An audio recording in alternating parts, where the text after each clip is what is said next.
Russia or China will. And I'm not letting that happen. If we don't take Greenland, Russia or China will take Greenland. And I am not going to let that happen. You know, they can offer you either like... Yeah, sure. I'd love to make a deal with them. It's easier. But one way or the other, we're going to have Greenland. 死んだは初めて俺に伝えている。絶望の匂いだ。面白いことにしようか。ほら、こんなにパチンが多すぎて。お父さん。あかん。ドナルド君はまだ死ぬ時じゃないでしょ。アメリカ、万歳。ファイト。絶対負けないよ。何度時代とで。だろう。だってまだ3級行ってないでしょ。一回も行ってください。おい、仲良くして。この世界、季節、いけるかな。昔、グレートだって。大きに、また、グレートになるかな。あのさ、有名人なら誰かのマンコを掴んでいるさ。そう。やらせるで。What's going on, everyone? Welcome into CobraCast 199. I am your host, Jeremy Prime, Mage IDOT of Unit 199. Happy to see all of you here on a Monday. We actually have something, I did not plan this out, but Elon and Pete Hegseth are about to appear live together at a SpaceX press conference. So we're going to have to check this out. I'm interested to see how this goes. I was not planning on this, but we're waiting for them to go live right now. We actually just saw them a few seconds ago. I can't rewind. Will it not let me rewind?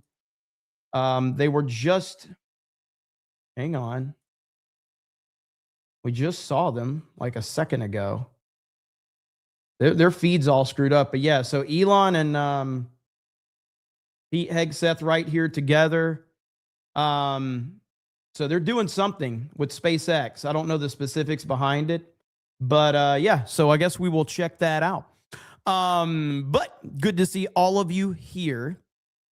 And yes, we have football tonight. I can do my football updates if you want me to. So let's see. Space laser crowd control. I like that. I don't know what the hell's going on here with this feed, though. So we'll leave this feed. They've been having a lot of problems with the feed. So we'll see what happens. But anyway, good to see all of you here. There's a lot to talk about. There's a lot to keep up with. So I'm going to try to filter through some of it while we're waiting for these clowns in Minnesota to figure out what they want to do. I guess we will go ahead and deal with that. Because this situation in Minnesota, Minneapolis specifically, is kind of out of control. Right here in particular is this one. These idiots. Minnesota AG and Mayor Jacob Frey demand the courts block DHS from sending any more federal agents to Minnesota.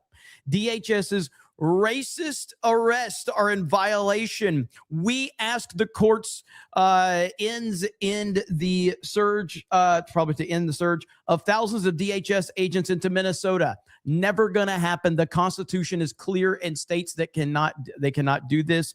Screw off and keep surging. So that's where that's at right now. I'm sure that's going to go over very well for them. I'm sure that's going to work out just fine. But yeah, these idiots. Let's go back to this feed here. Hang on just a second. Yeah.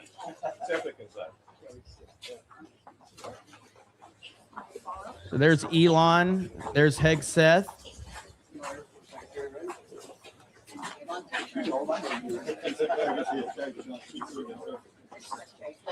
Maybe they got their feed working now. I'm not sure.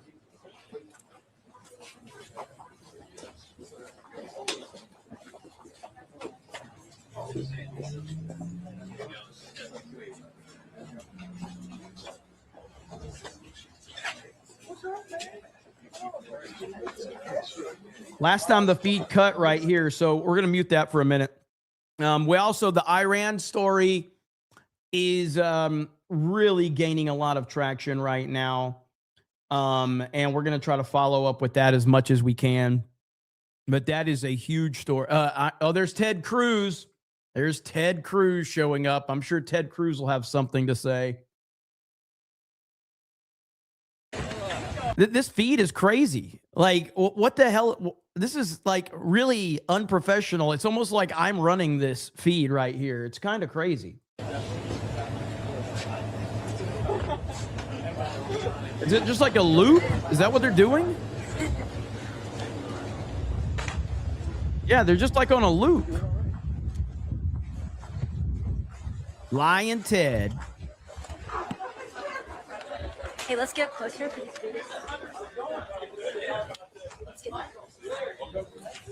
Yeah, so they just keep looping this feed right here. This is like the third time we've seen this, but they're supposed to go live at 6:30. So we'll see what happens with that. We'll keep our eye on that. But yeah, back to Minneapolis for a minute here. Let's listen to these idiots. Enforcement on our local law enforcement is a violation of the 10th Amendment and the sovereign laws and powers of the Constitution grants to states. We allege that DHS's use of excessive and lethal force, their warrantless racist arrests, their targeting of our courts, our churches, damn, bro, houses of worship, and schools are a violation of the Administrative Procedures Act on arbitrary and capricious federal actions. And we ask that the courts will end the surge of thousands of DHS agents into Minnesota. We ask the courts to end the DHS unlawful behavior in our state, the intimidation, the threats, the violence. We ask the courts to end the tactics on our places of worship, our schools, our courts, our marketplaces, our hospitals, and even funeral homes. What absolute, like, I mean, do they think that this works? You're still pulling the racist card like you think this shit works? No, nobody cares. Nobody gives a damn.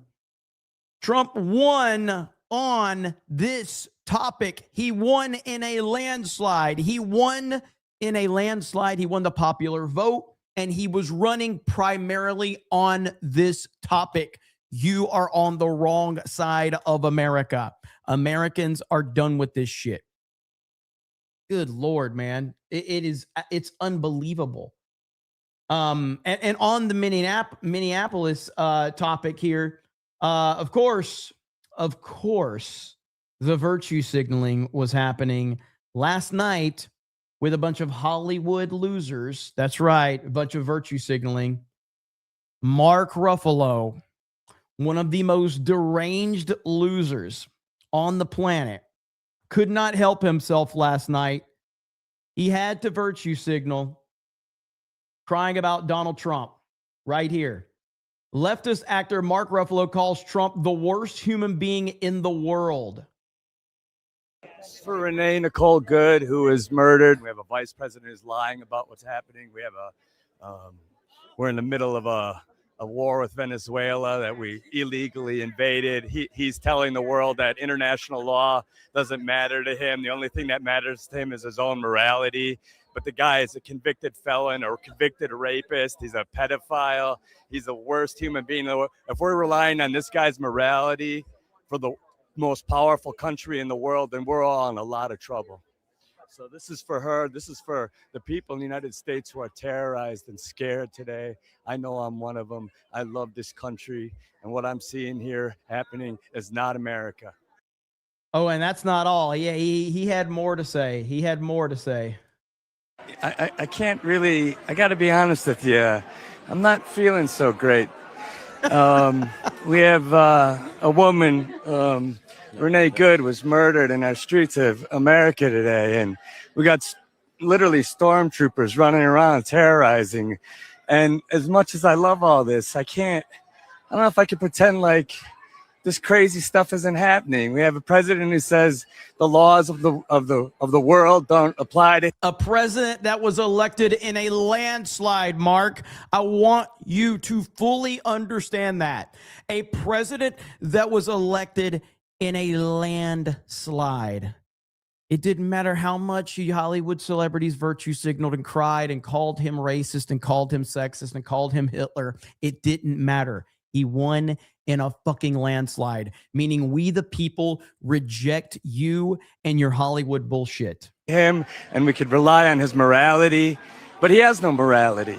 So where does that leave us? Where does that leave the world? So I love these people. I love being here. I love you. But I also can't, it's so hard to pretend anymore. This is crazy what's happening. I have to ask you because I have family from the Twin Cities, so I understand how hard You're that is hurting right too. now. I can see Well, it. lots of people are hurting right Yeah, now, and that's the problem is that the people are hurting. Yeah. And people can't pay their rent. This isn't making us any safer. They can't pay their rent. They can't buy food. Insurance is impossible. They can't take care of their families and health. There's no education.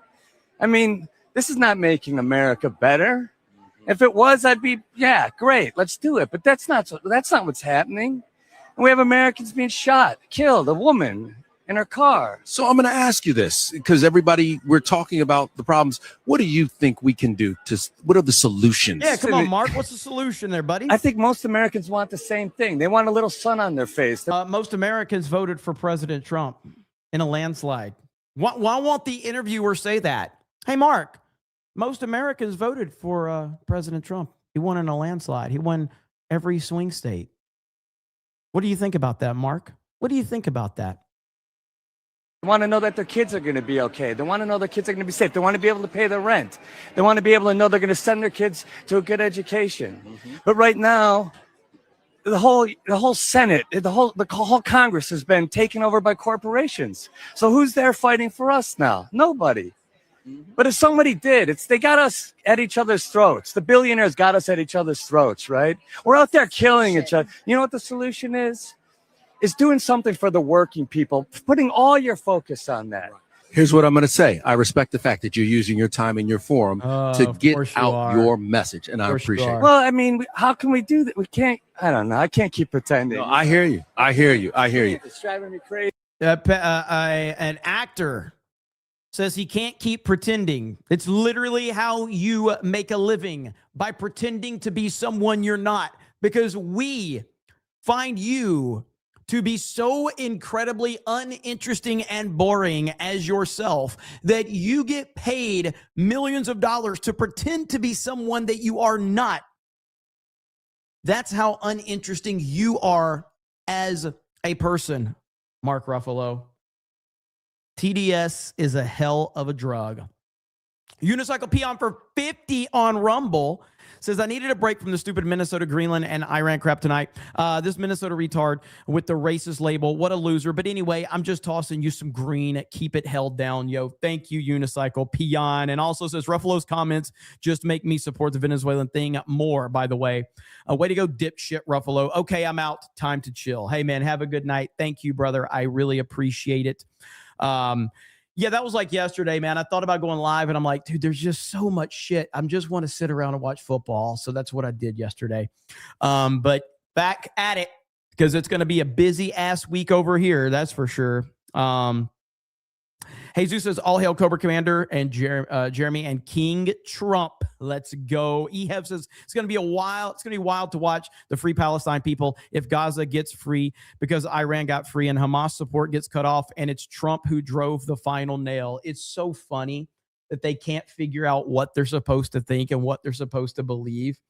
And I love it so much. Obi-Wan John says, mayor is always right behind the person talking, keeping them in line. It's very weird, isn't it? It is very strange how he is right there. It's like he's standing over their shoulder, making sure they say everything that he needs them to say. It's a strange dynamic. Old Curdy Master says, I hope you talk about how the only reason the Iranians want their freedom is because Bibi said it was okay. Certainly not because of the 47 years of Islamist horror.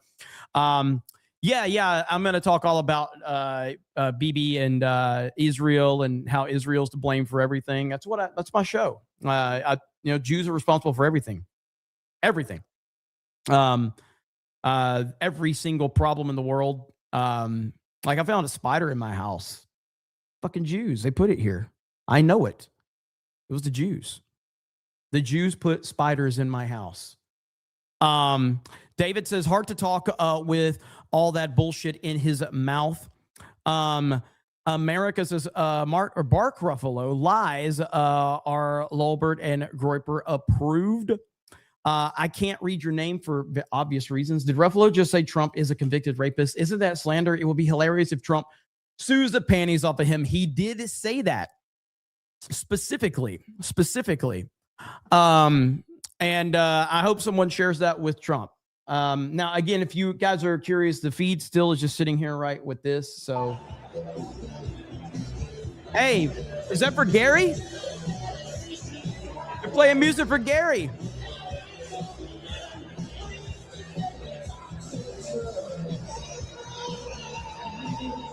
That's for Gary right there.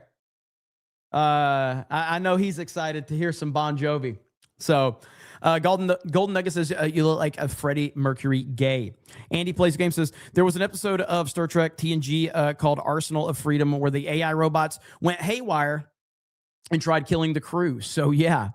Little Jim Sailor says, NASA going to send astronauts to circle the moon. Epic Reader says, let's go. Thank you. Golden Nugget says, sign language, just have someone doing the robot. Old Curdy Best says, that's my secret. I'm always homosexual. Nader's channel says, I love how he preaches about corporations while at a corporation-sponsored style event. The hypocrisy of Hollywood, man. They can't get out of their own way. But you know what? Mark Ruffalo, I do have some good news for you. Average gas price in U.S. falls to $2.79, the lowest level in 5 years. Hey, Mark Ruffalo, would you like to join me in saying thank you, President Trump? Would you like to join me in that, Mark Ruffalo? Gas prices are dropping pretty well. I paid, again, I paid premium, but I paid lower than I've paid in a long time the other day. So I was happy about that. But they need to get lower. Mark doesn't buy gas. That's true. He doesn't. But he said he's worried about average Americans and the struggle that they're going through. He's so worried about that. By the way, breaking, ICE just detained a Somali woman in Minnesota as leftist agitators harassed and ambushed them. Let's see this.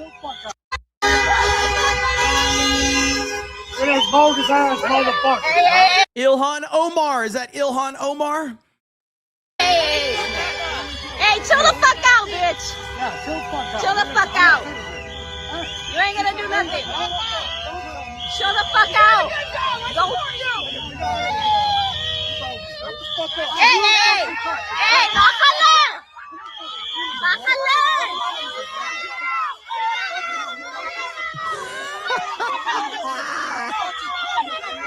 Bájale de huevos, vato. Bájale. You fucking touching me.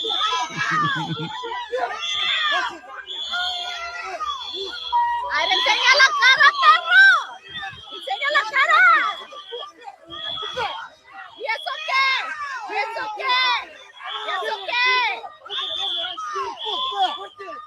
Bájale.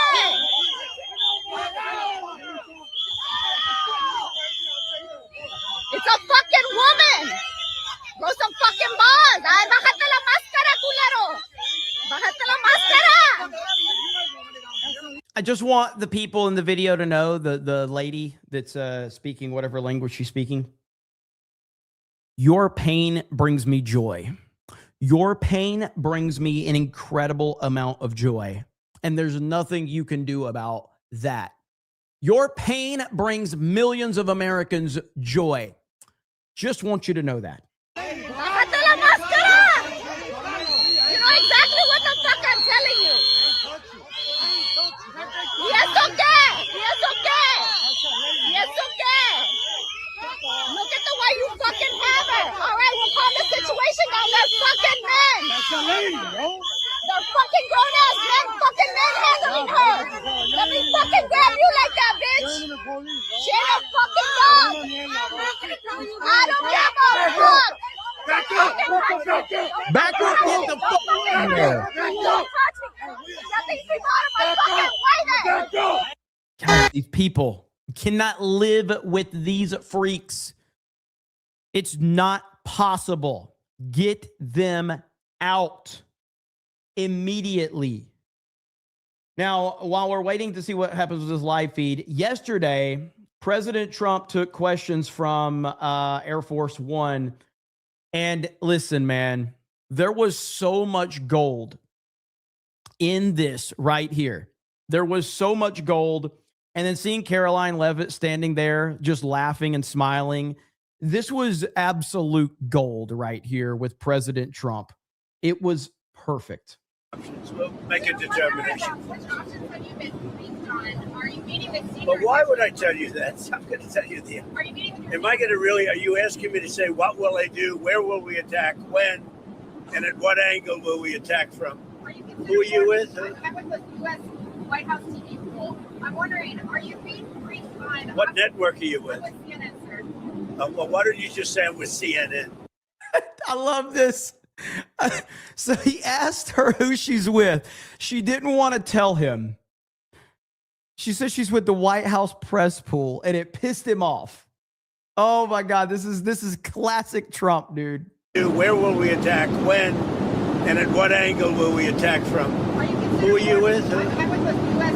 White House TV pool. I'm wondering, are you being briefed on What network are you with? with CNN, sir? Well, why don't you just say I'm with CNN? She says I'm with the White House pool. Look at Caroline. And I say, what? You with CNN? You with CNN. you with fake news? Because CNN is fake news. Go ahead, give me a question. Can I ask how you're balancing and how you're deciding your response, the balance between helping protesters versus hindering them? Because I imagine that's a delicate balance. Well, we're going to see. I mean, some of the protesters were killed through the stampeding. I mean, there's so many of them, and some were shot. We get a full report. I'm getting an hourly report, and we're going to make a determination. Yeah, go ahead.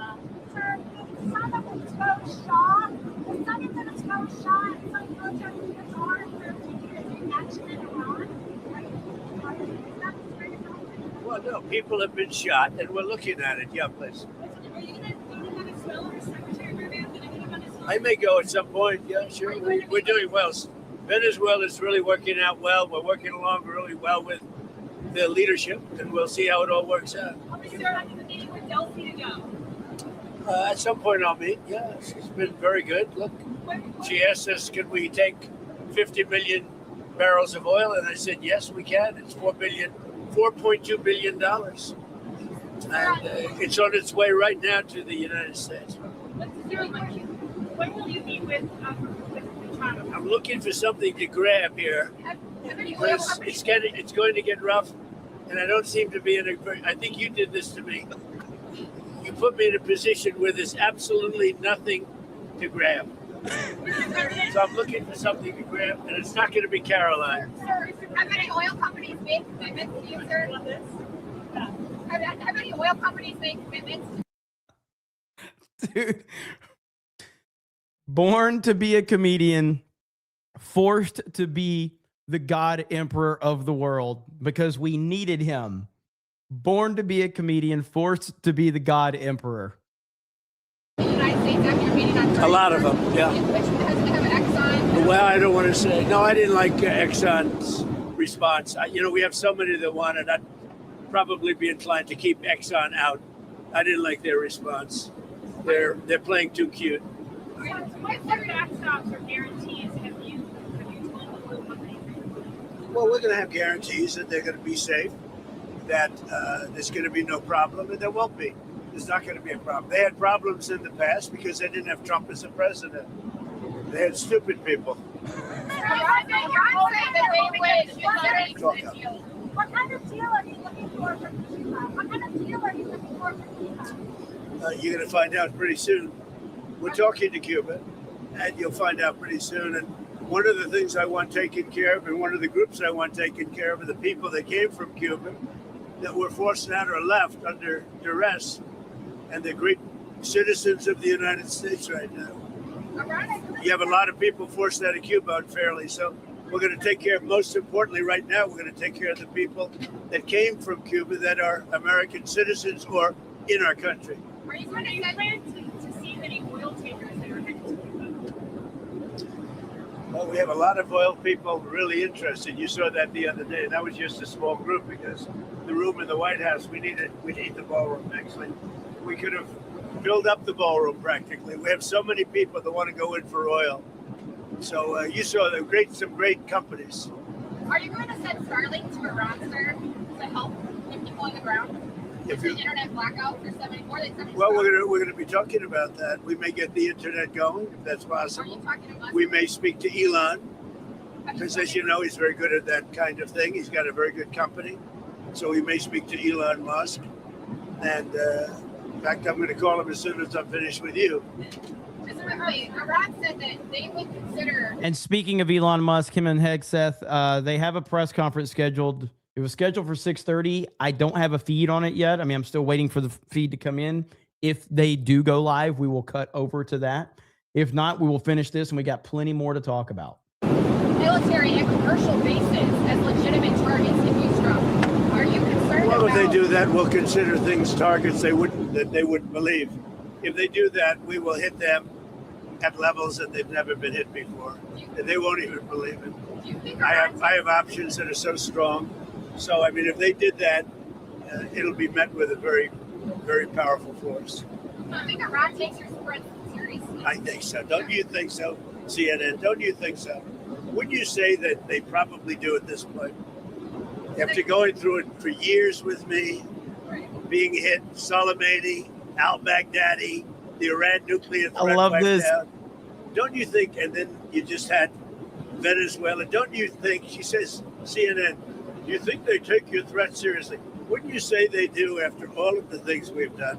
What a stupid question. Sir, are you coordinating with allies on the response? I am, yeah.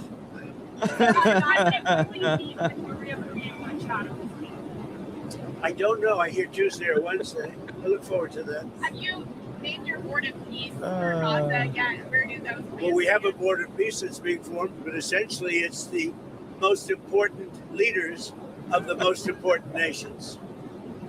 All nations, but the most important, you take the What most a important stupid leaders question. and nations, that's who the board of peace is going to be. Everybody wants to be on it.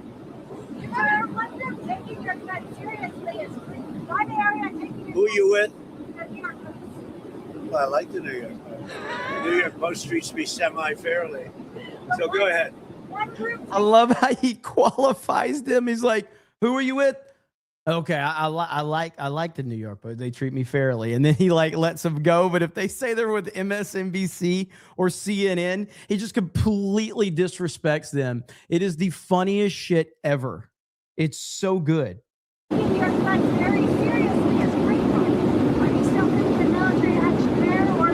On where? Military action. Look, if we don't take Greenland, Russia or China will. And I'm not letting that happen. If we don't take Greenland, Russia or China will take Greenland. And I am not going to let that happen. Is there any deal they can offer you? Yeah, sure. I'd love to make a deal with them. It's easier. But one way or the other, we're going to have Greenland. Are you okay if that compromises NATO? If NATO effectively ceases to... Well, I think I've done a great job. I'm the one that saved NATO. I'm the one that got them to pay 5.5% of GDP. Wait a minute. It was 2. Can we, Trump, can we please just have Caroline stand there for all of your press conferences and your press gaggles? Just have Caroline stand there and smile and laugh at all the shit that you're saying to the press. Please make this happen. 2%, and they didn't pay. Now they're paying 5%. I'm the one that saved NATO. You wouldn't have NATO if I weren't president. Would you pull the U.S. out of NATO? Would you consider doing that? Well, maybe NATO would be upset if I did it. Maybe NATO would save a lot of money. But I like NATO. You know, I just wonder whether or not if we needed NATO, would they be there for us? I'm not sure they would. You know, we spend a lot of money on NATO. And I'm not sure they would. But what would you say? Now, what's happened is, as you know, Sleepy Joe Biden gave $350 billion to Ukraine and got nothing for it. I got rare earth back. I got, I think, value back far greater than that. And that's what he should have done. Now, if you look at what's going on with respect to NATO, we have a very good relationship. 5% GDP, and they pay us. We send them military equipment, and they pay us back the full cost of the equipment. The war is, we make money with the war, but I don't even want to talk about that. I want to save the lives. He's just holding court. It's so freaking good. Bird Up for 20 says there was a G.I. Joe episode where the Joe team guy and a female Cobra pilot crash landed on Dr. Mindbender Island and had to work together to escape. Was there any follow-up episodes with the Cobra pilot? I think you're talking about Raven, but I don't recall if there were follow episodes. I think that's who you're talking about off the top of my head. But I don't know if there were any follow-up episodes or not. What's up, Bird Up? Thank you for the 20. Am I right, though? Somebody have to look into that. I think it's Raven, I think, is the pilot you're talking about.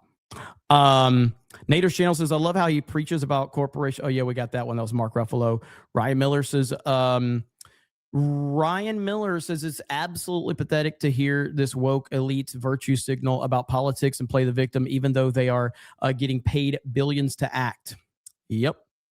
Let's see. Quality Leering Center says these crazies are attacking and kidnapping right-wing journalist. Slipstream and Raven. No follow-up episode. Thank you, Daniel. Okay. Golden Nugget says, I dedicate this to Mark Ruffalo, all 4 foot of him. Grindo Jones says, she is a woman. Suddenly they know what a woman is. It's interesting how that works, isn't it? No PhD Coyote says, I am now double mad at the commies for making me defend the feds. All right, still nothing on this Elon Musk, Pete Hegseth SpaceX deal at Starbase. So they are at Starbase in Texas. So we're still waiting for that. So when that happens, we will go to it. They're Russian and Ukrainian lives. I want to save the lives. It's the only reason I'm doing it. This is Biden's war. Should have never happened. Would have never happened if I were president. This is Biden's war. It's not Trump's war. All I can do is stop it. And I think we're making progress toward stopping it, which would be number 9 1/4. You know what the quarter is, right? Right? Thailand and Cambodia went at it again. But I got to stop very quick. I consider that 1/4 of the war. No, I'm not. I haven't done that. But Greenland should make the deal because Greenland does not want to see Russia or China take over. They don't go there. It's very far away from Greenland. And Greenland, basically, their defense is 2 dog sleds. Do you know that? You know what their defense is? 2 dog sleds. In the meantime, you have Russian destroyers and submarines and China destroyers and submarines all over the place. We're not going to let that happen. And if it affects NATO, then it affects NATO. But, you know, they need us much more than we need them. I will tell you that right now. Whoa. That's a war that should have never happened with Ukraine. We're going to go a cut to something that I just saw. Wisconsin teenager admits to killing his parents in plan to assassinate President Trump and flee to Ukraine. Holy shit. Morning, 18-year-old Nikita Kassab pleaded guilty to the 2 homicide counts filed nearly a year ago. 12 News' Nick Bohr reports from the Waukesha County Courthouse where Kassab just made that stunning admission. And as to count 2, Tatiana Kassab, the same questions for you. Did you take an action? Did you use a handgun? I don't remember this case, Russ. Maybe we talked about it, but so much stuff happens on a daily basis. So this obviously happened a while back, but I don't remember this. To shoot her and kill her? Yes, Your Honor. Was that your intent, sir? Yes, Your Honor. You admit you committed both of these offenses? Yes, Your Honor. 18-year-old Nikita Kassab quietly admitting an almost unimaginable act, shooting his mother Tatiana and her husband Donald Meyer to death in the village of Waukesha home they all shared last February. Somebody says I did cover it. I'm trying to see if this rings a bell. Kassab is pleading guilty to the 2 homicide counts. At the time where I covered it, did we know he had a plan to kill Trump? In exchange for the state dropping all other charges, including hiding a corpse and theft, in hopes for some measure of leniency when he's sentenced. Kassab shot his parents in the head in mid-February, then lived in the house for nearly 2 weeks before stealing $14,000, their car and fleeing cross country before he was arrested in Kansas. The only motive prosecutors could determine was found during a federal investigation into an alleged plan to kill President Trump and flee to Ukraine. He wasn't charged federally. Wow. Yeah, I don't that story's not ringing a bell, but maybe we did cover it here. But again, so much stuff happens on a daily basis. It's hard to keep up with all this shit. Hot Pocket says, I don't think we knew about the Trump part back then. Okay. That's wild. So Wisconsin teenager admits to killing his parents in plan to assassinate President Trump and flee to Ukraine. Absolute insanity. My goodness. Pray for President Trump. The UK and Germany are discussing plans for a Hailed, Laura says you covered it, but it was just a topic and not in the entire stream. Okay. joint NATO mission to protect Arctic security in Greenland. Does that change your calculus at all? No, look, we're talking about acquiring, not leasing, not having it short term. We're talking about acquiring. Does that require And if we don't do it, Russia or China will, and that's not going to happen when I'm president. Are you going to increase the amount of military bases on Greenland in the meantime? Well, we have bases on Greenland. Yeah. Are you going to make more? I could put a lot of soldiers there. We actually have a video clip of President Trump visiting Greenland. Now, this is exclusive footage, but yeah, so Trump was already visiting Greenland, just kind of, just checking things out. You know what I mean? So here's the video of Trump right here. It's hanging out. What are you doing? What are you doing? Nothing. Me? Just hanging around.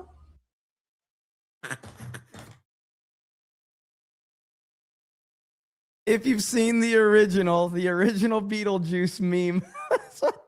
What are you doing? What are you doing? Nothing. Me? Just hanging around.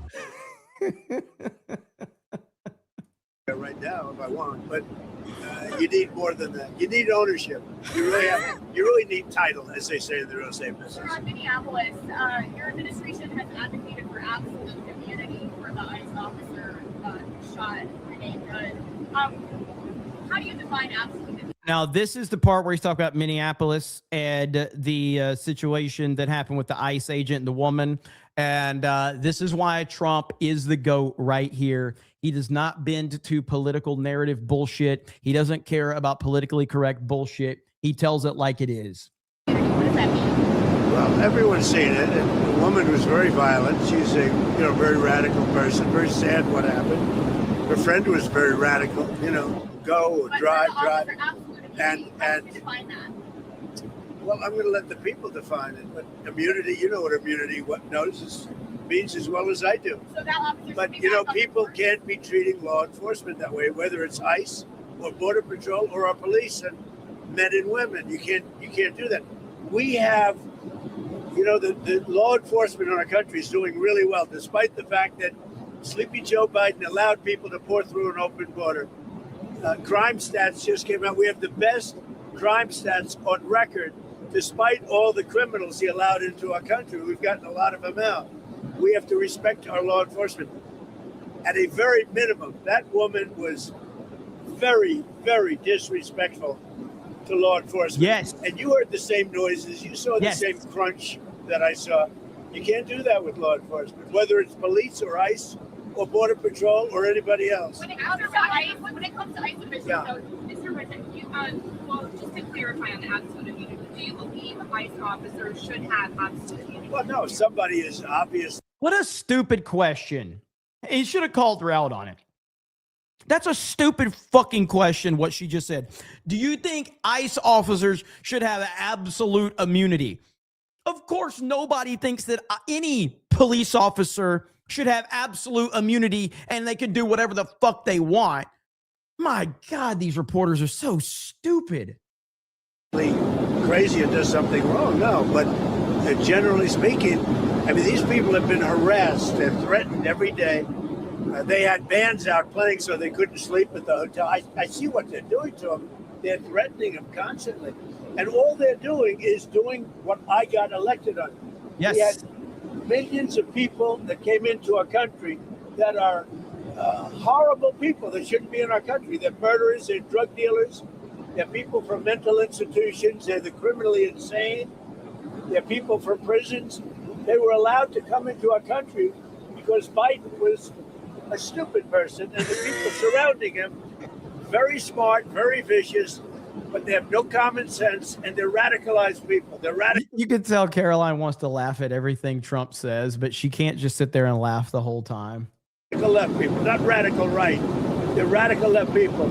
And all they're doing is what I campaigned on. I won in a landslide. We won all 7 swing states. We won the popular vote. We won the districts. We won everything. We won the counties. We won the counties by 79%, I believe. I campaigned on a great border, and now we have a great border. But Biden let 25 million people come into this country, and many of those people are criminals, including 11,888 murderers. And we want them out. And I won on that. Now people don't talk about it because the border is so secure. Nobody wants to talk about it anymore. The border was one of the reasons I won the election. I've done such a good job on it that nobody wants to talk about it anymore. The border is totally secure. And now the crime stats just came out, and they're the best numbers since they were taken, and that's like 50 years ago. We have the best crime numbers, despite the fact that a lot of criminals were allowed into our country. We have to respect our law enforcement. Do you believe that deadly force was necessary after watching all the footage a few days have passed? What's your assessment there? It was highly disrespectful of law enforcement. The woman and her friend were highly disrespectful of law enforcement. Yes. You saw that. They were harassing, they were following for days and for hours. And I think, frankly, they're professional agitators. But does disrespect And I'd like to find out, and we are going to find out who's paying for it, with their brand new signs and all the different things. But these are professional agitators, and law enforcement should not be in a position where they have to put up with this stuff. What that woman and what her friend and what their other friends were doing to law enforcement, not just ICE, law enforcement is outrageous. Do ICE officials today even can you tell us about your trip to Detroit on Tuesday? I'm going to be making a trip to Detroit to talk about our unbelievable amount of factories that are opening up all over the country, many of which are car factories and car plants. We have manufacturing plants opening up at levels that nobody's ever seen before because of tariffs. If we didn't have tariffs, you wouldn't have them opening, although they were very happy with the November 5th election. But we have from Canada, they're coming, from Mexico, they're coming, from Germany, from Japan, from all over Europe, and from Japan, other places, and from China. They're opening up car factories, car manufacturing plants at levels that we've never seen before. So I'm going to Detroit because they're going to be opening up plants at levels we've never seen before. John freaking Murdoch for 50 says, hey, Jeremy, it's too bad we can't see the reporter's head spin as they asked him about taking over Greenland. I know. And the other day, I don't know if it's still up, but on Wikipedia, it had Trump as the acting president of Venezuela. So you have Trump as acting president of Venezuela. You've got the entire, everyone, all of the Iranian people are begging President Trump to save them. USA is getting ready to take over Greenland. It's just insane, like how powerful he is. And it's breaking the brains of all of these fucking losers. And I love every single bit of it. It's phenomenal. In Detroit are redoing plants, but they're really ripping down old plants and building new. We're the hottest country right now anywhere in the world. I mean, think of it. A year and a half ago, we were a dead country, and now we're the hottest country anywhere in the world. Mr. President, the House passed a 3-year extension of the ACA. It's in the Senate. If it passed the Senate, would you veto it or allow it to? I might, yeah, I might. Sir, do you have any information about the suspicious object that was found at Palm Beach International Airport No. before takeoff? I know nothing about it. Okay, and back on Iran, the Ayatollah said that So that was a question about Yesterday, it was reported that there was a suspicious, I don't know if it was a package, something suspicious was found, and they had to reroute Trump's motorcade in West Palm Beach. I didn't hear any more details about it, and we haven't heard any follow-up reports that I'm aware of. So that's what they were asking him about just now, and he says he doesn't know anything else. So it could have been nothing, but they definitely reportedly rerouted his motorcade based on something suspicious that they found or something to that nature. You said the protesters are trying to go please you. Do you see it that way? What's your message to the Iranian people? I don't know that they're trying to please me. They named a boulevard after me, but that's pretty pleasing. But I don't think they're trying to please. Do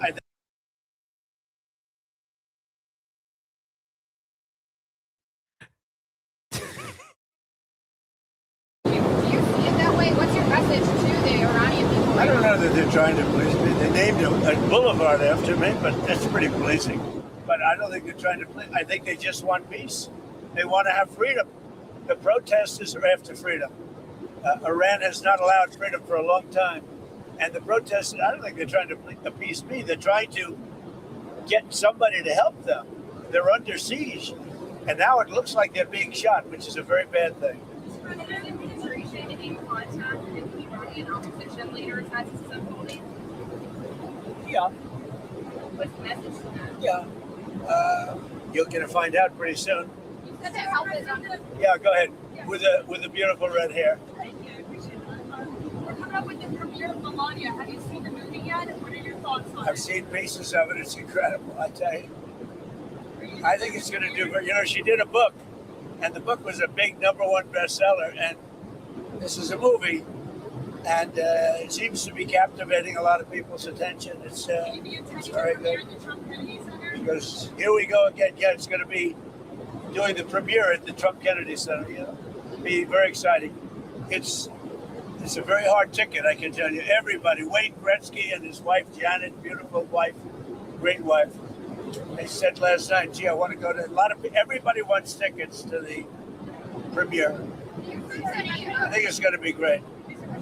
Is there any timing on the mortgage bond purchases you announced last week? On the what? Mortgage? Mortgage bond purchases by Fannie Mae and Freddie Mac? No, they're already doing it. They've started. Yeah, they started the process.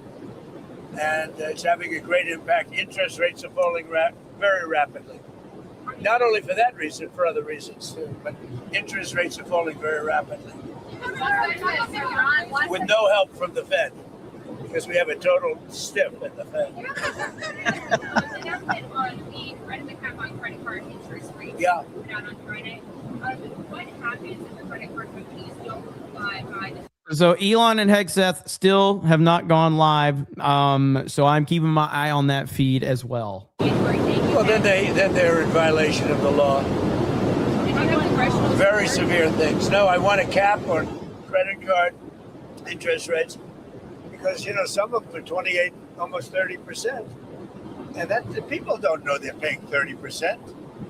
The people out there, you know, they're working, they have no idea that they're paying 30%. No way. We're putting a 1-year cap at 10%, and that's it. They know it. They've really abused the public. The credit card companies have totally abused. Is this live? No, this was yesterday evening, and there was just so many good one-liners, so I wanted to react to it and show everybody this, but this is not live. This was from yesterday. I'm not going to let it happen. You sense any willingness from Iran to engage diplomatically with you, or perhaps negotiate on nuclear program? With Iran? Yeah, do you think they want to engage diplomatically with you? They do. They called yesterday. Iran called to negotiate.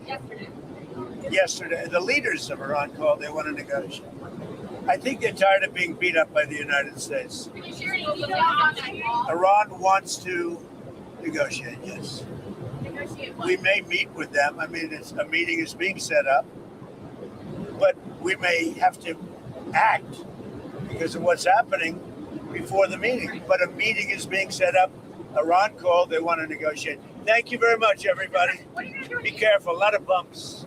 What's your plan for East Potomac? Are you going to renovate the golf course? Yeah, we're going to make it a beautiful world/US Open caliber course. And Ideally, we're going to have major tournaments there and everything else. It's going to bring a lot of business into Washington. By the way, the crime stats just came out on Washington, D.C. There is virtually no crime. It's gone from tremendous crime, murder, and everything else.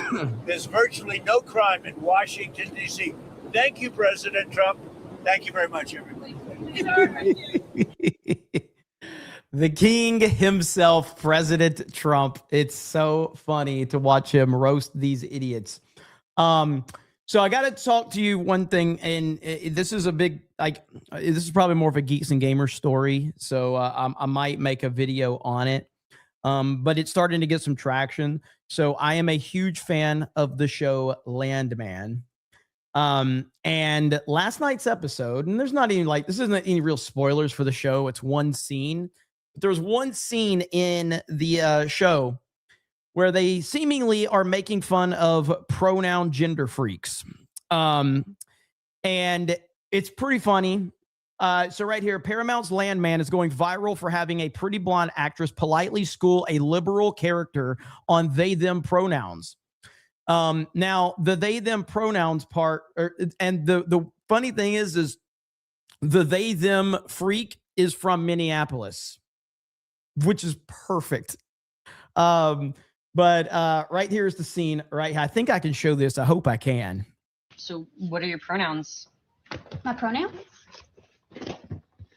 I would hope that's pretty clear. Yeah, I don't make assumptions. You could identify as a sunflower. You know, I've been told I look like one. I use they, them. You know, I've always been curious. Why they, them? Because there's just one of you, and those are plural pronouns. Just never really understood the hoopla of pronouns. My name's Ainsley, and I just can't really come up with a reason why you would address me in third person in a conversation that I'm a part of. So if you do, I'm probably not there. So I wouldn't really know what pronouns you're using anyways. So why would it matter? You smell like the beach. Who even says that? You know, I think it's because I use coconut oil as a moisturizer. So this weirdo was offended by everything to the point where Ainsley just, basically just said, I got to get the hell away from this freak. It was a funny moment. So I know that some people are kind of sour on season 2, but I'm loving season 2. I'm loving the show. And as much as I like the roasting of the pronoun weirdo, I got to be clear about this. I very much enjoy roasting pronoun freaks. I don't think the scene was necessary for the show. It felt out of place. It felt very much on the nose. And if I'm going to call the left out for putting stuff in, video games and movies and television, if I'm going to call the left out for doing that, I got to call the opposite out as well. And I just felt that this was completely forced. And as much as I did like the scene in isolation, I would rather it just took me out of the episode the moment that it started. It felt very weird.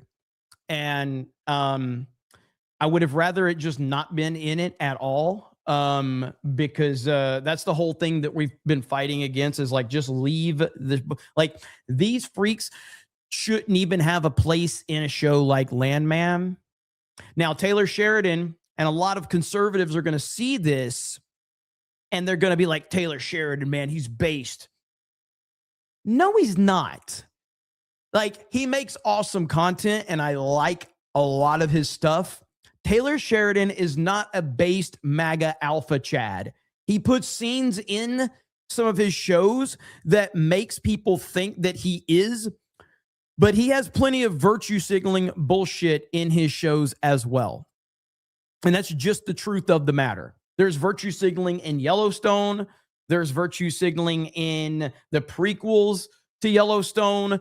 He's got a show called Lioness with Zoe Saldana, who I'm a fan of, but I'm not a fan of her being a badass soldier that's running military units and shit. No, not even close. So again, a lot of Taylor Sheridan stuff is awesome and I'm a fan of him, but don't get caught up in thinking that he's super based because he puts, a couple of scenes and stuff like this. So, but I'll probably talk more about that over on Geeks and Gamers. Break that down. All right. So we still have nothing to show for with Elon and Pete Hegseth. They're supposed to be live. We got a lot of people waiting to watch this. It went live an hour ago, and there's still nothing at this point. So they did push the time back to 7 Eastern. So originally it was 6:30 Eastern. Now it's 7 Eastern. Well, now we're at 7:24, and they still have not appeared. So we shall see. But we'll keep our eye on that.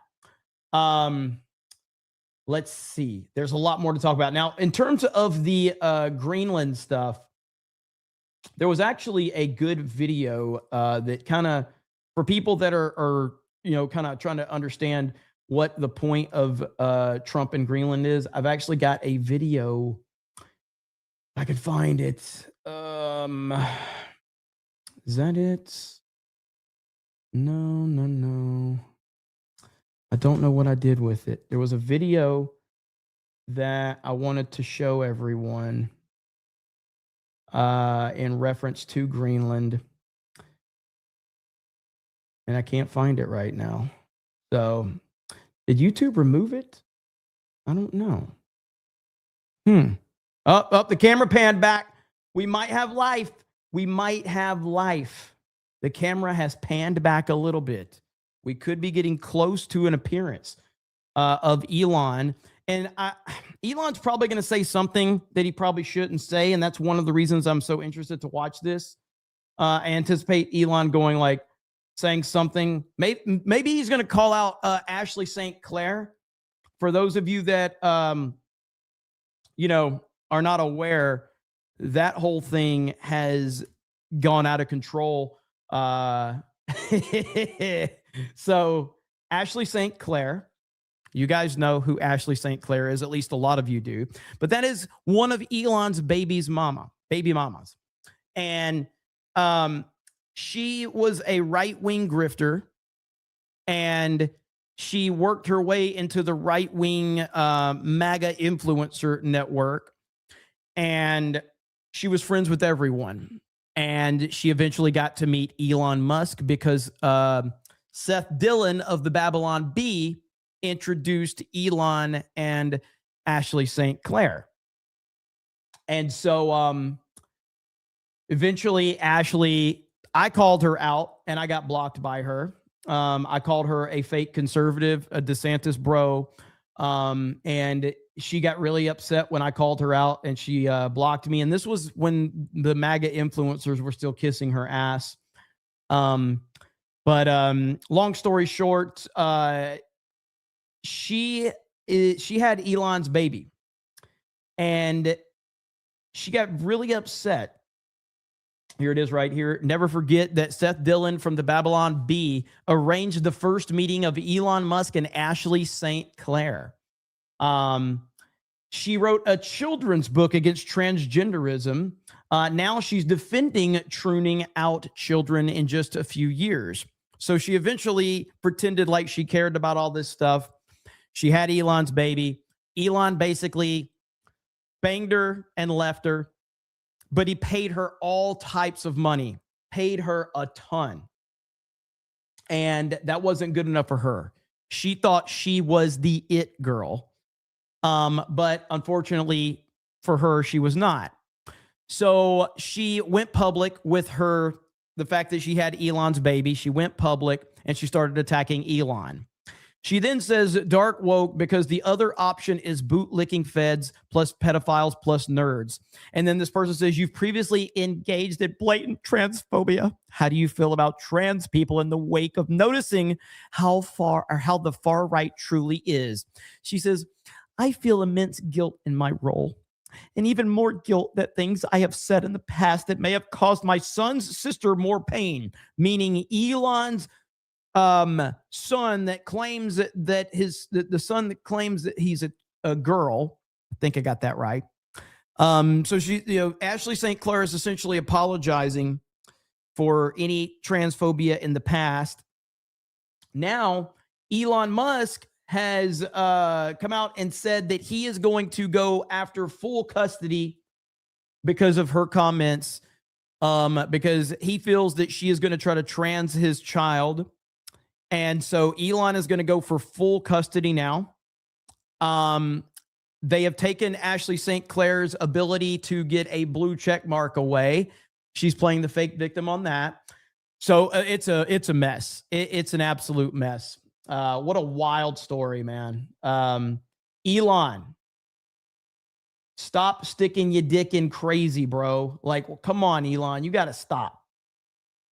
Somebody's got to stop this man. He's got about 150 kids already. All right. So I got to try to find where he said, God, she's the worst, though. She really is the worst. I've got so many bookmarks with her, but I'm also trying to wait and see when these guys go live.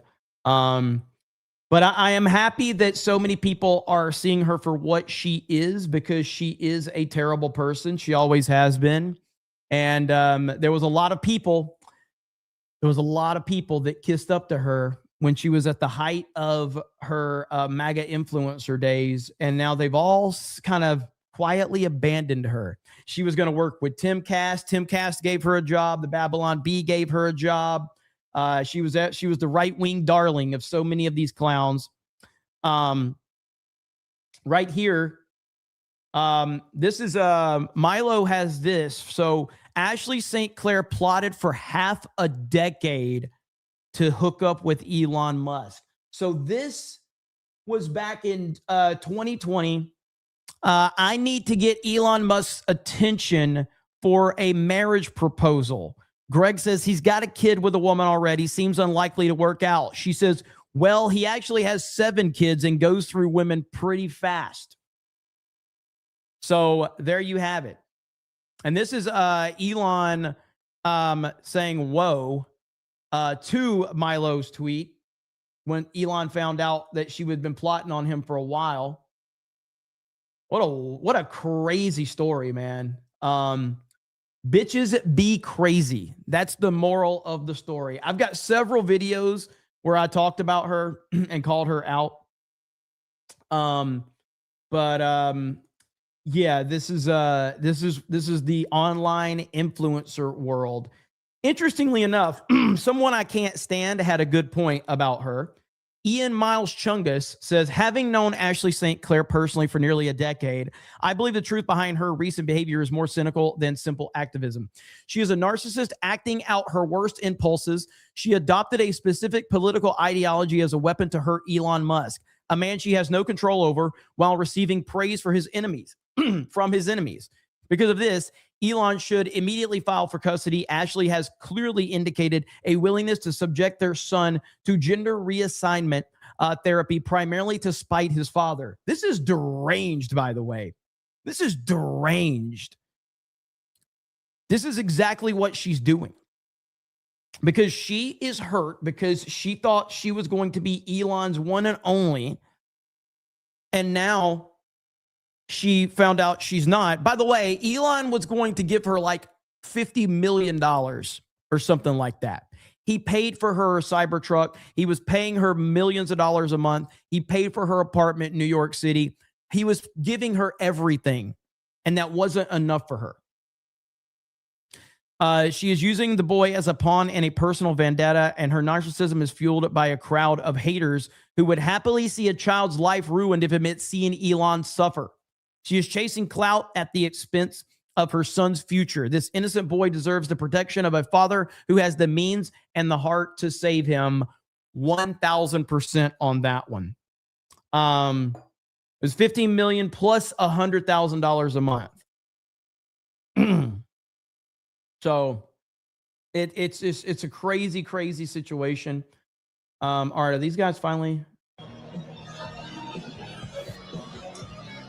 I think we're getting ready to go live. Basha says Elon got more kids than Ethiopian daycare. It's true. It's true. Toddy says, Jeremy, though, Ashley, would you?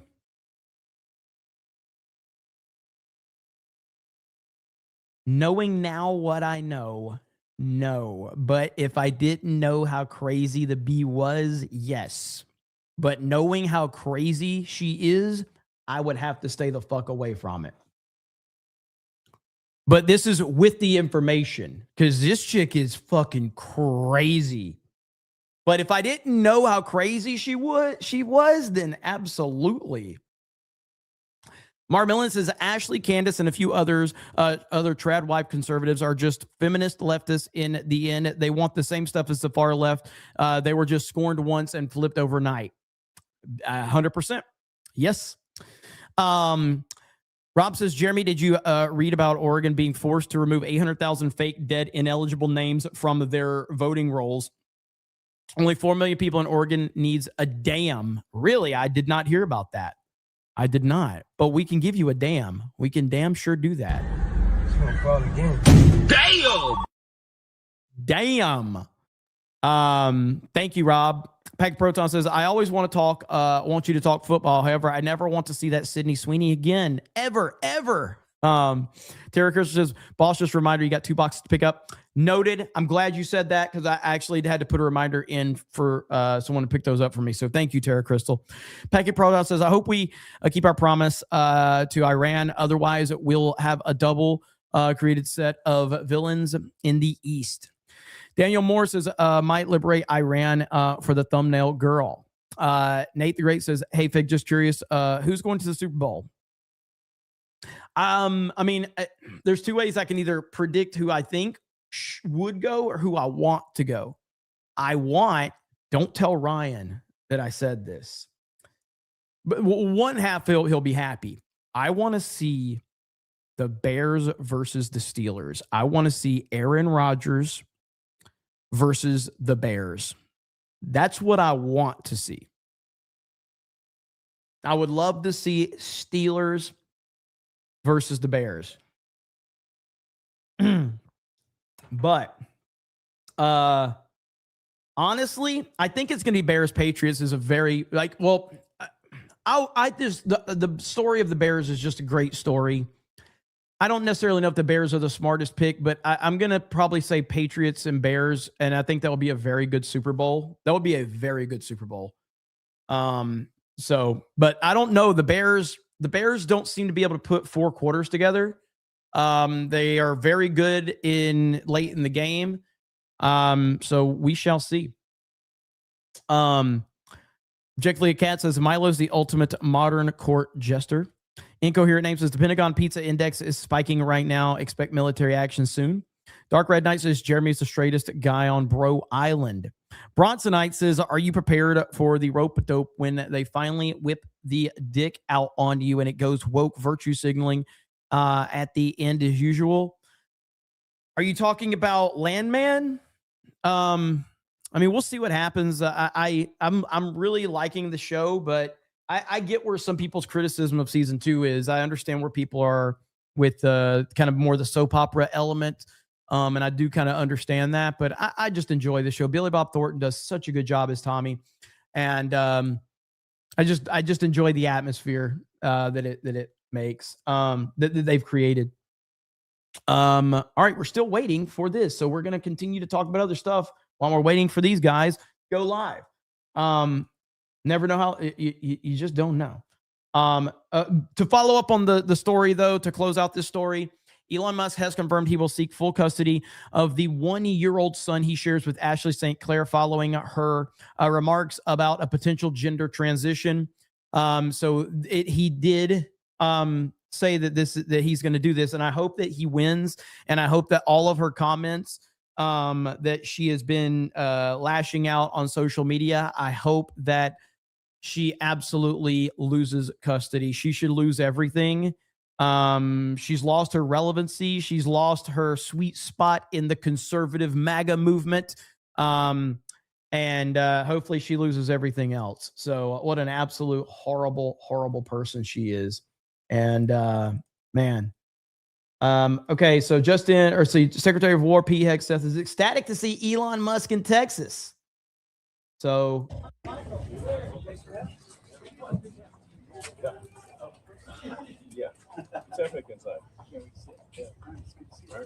all right, so that's what we're waiting on right now. Oh, Elon's live. Here he is. I think this is the first. Back it up. All this time, and I missed it. All right. Well,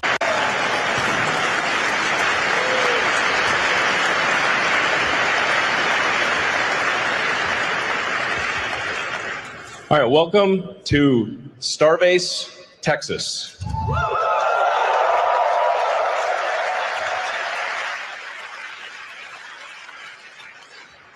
This is a city, it's actually legally a city, that thanks to the hard work of the SpaceX team, we built out of nothing, and is now a gigantic rocket manufacturing system.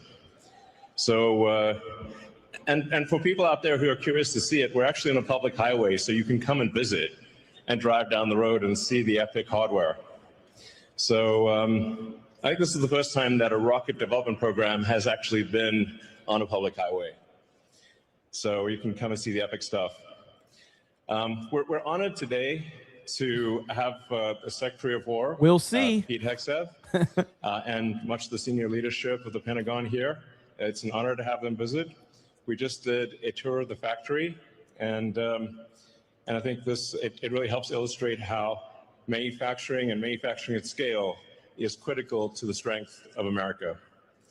So, and I'll tell you a little bit just about the purpose of SpaceX.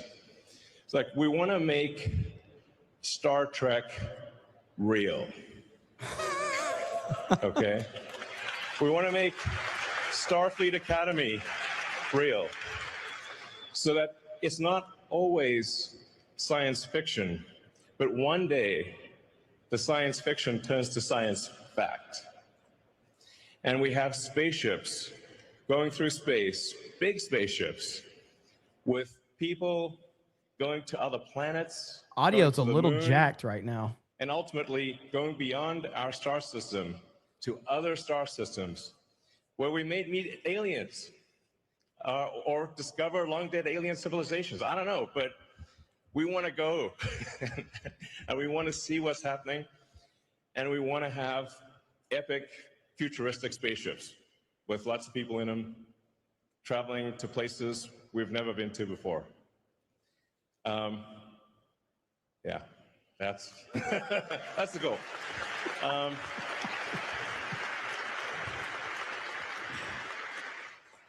And that's what I think the public thinks of when they think of Space Force.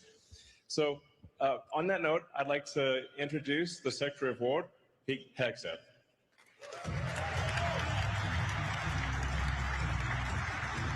Thank you, Elon. Appreciate it. Thank you very much. How about this? Star Trek. Star Trek. Yes. Appreciate it. I love it. Well, what a tour. What an opportunity to be here at Starbase, Texas, with Elon and the SpaceX team. There's nothing like this in America. There's nothing like this in the world. And what you have built and what you will build here is a testament to the strength of American ingenuity and American invention. So I want to thank all of you, all the folks out here for having us today. Elon, thank you so much for hosting us, for what you've built, for the vision you have for this company, the vision you have for our country, the vision you have for American innovation. I could not think of a more fitting venue to continue our Arsenal of Freedom tour and to outline today the future of technological innovation at the War Department. Those of you here at SpaceX will appreciate this, knowing that as World War II was ending, the Secretary of War audio's and not Secretary great. of the Navy wrote to the National Academy of Sciences and declared that scientific research was essential to our national security. To ensure continued preparedness, they wrote, the research scientists of the United States must be called upon to continue in peacetime some substantial portion, that of which they have made so effectively during the stress of the present war. The competitive time element in developing those weapons and tactics may be decisive in future conflicts. You see, those secretaries of war and Navy many decades ago recognized the importance that innovation and readiness holds for our national security. They knew what was at stake. The very freedom. I could try to bump up audio, but I don't think all of my programs don't work on StreamYard for some reason. Innovation is unlocking new Tell me if you notice a volume boost right here. Prosperity and security. Now, the question before us is not whether or not the most powerful technologies of the century will reinforce free societies. Is it going to reinforce our free societies, or will that technology be shaped and twisted by malign regimes that seek to use those technologies for control and coercion? You see, over the past several months, I've talked at length about the challenges we face in transforming the War Department to address current and future missions, all in service of meeting the needs of the 21st century warfighter. I'd like to think we've already made dramatic progress in the Pentagon's culture by reviving the warrior ethos, and we're moving out quickly in transforming our acquisition ecosystem as well. But today is about how we supercharge innovation at the War Department for the era ahead. Innovation is happening at a pace we can't even foresee, and we need the entire enterprise, our enterprise, to embrace the urgency required for this moment. Since the end of the Cold War, the defense industrial base in our country has consolidated. This makes it difficult, if not impossible, for new creators of technical innovations to win business at our department. The result is a risk-averse culture that prevents us from providing our warfighters with the best resources that America has to offer. That ends today. Simply put, the United States must win the strategic competition for 21st century technological supremacy. Artificial intelligence, autonomous systems, quantum, hypersonics, and long-range drones. If you talk to Elon Musk long enough, he will tell you how important hypersonics and long-range drones are, and he's 100% correct. Space capabilities, directed energy, and biotechnology are the new areas of global competition. The challenge is that our legacy approach to technological development assumes that technology moves in a predictable, linear conveyor belt from lab to design to development to prototype to test and qualify to program of record, and can only be provided by a handful of companies that have consolidated dramatically. Now, while this system provided us with the weapons that won the Cold War, it is archaic and inconsistent with the novel threat environment that we face today. At its core, this old approach has the hubris to assume that you can easily predict the future, that you can foresee how an invention becomes a weapon in 8 easy steps, 3 decades from first discovery. Our system cannot keep treating innovation as a decades-long, one-way march that dramatically reduces who and what is able to run the gauntlet at our department to get the capability to the warfighter. Until this administration, the Trump administration, the department's process for fielding new capabilities had become just one more post-Cold War peace dividend relic that has not kept up with the times. Worse than that, we've done nothing but add layer upon layer of committees and councils that coordinated but never decided. We created endless projects with no accountable owners. We have high churn with little progress and few outputs. That sounds about like the exact opposite of SpaceX. We treated innovation as a box to check, not an outcome to deliver. In short, when it comes to our current threat environment, we are playing a dangerous game with potentially fatal consequences. We need innovation to come from anywhere and evolve with speed and purpose.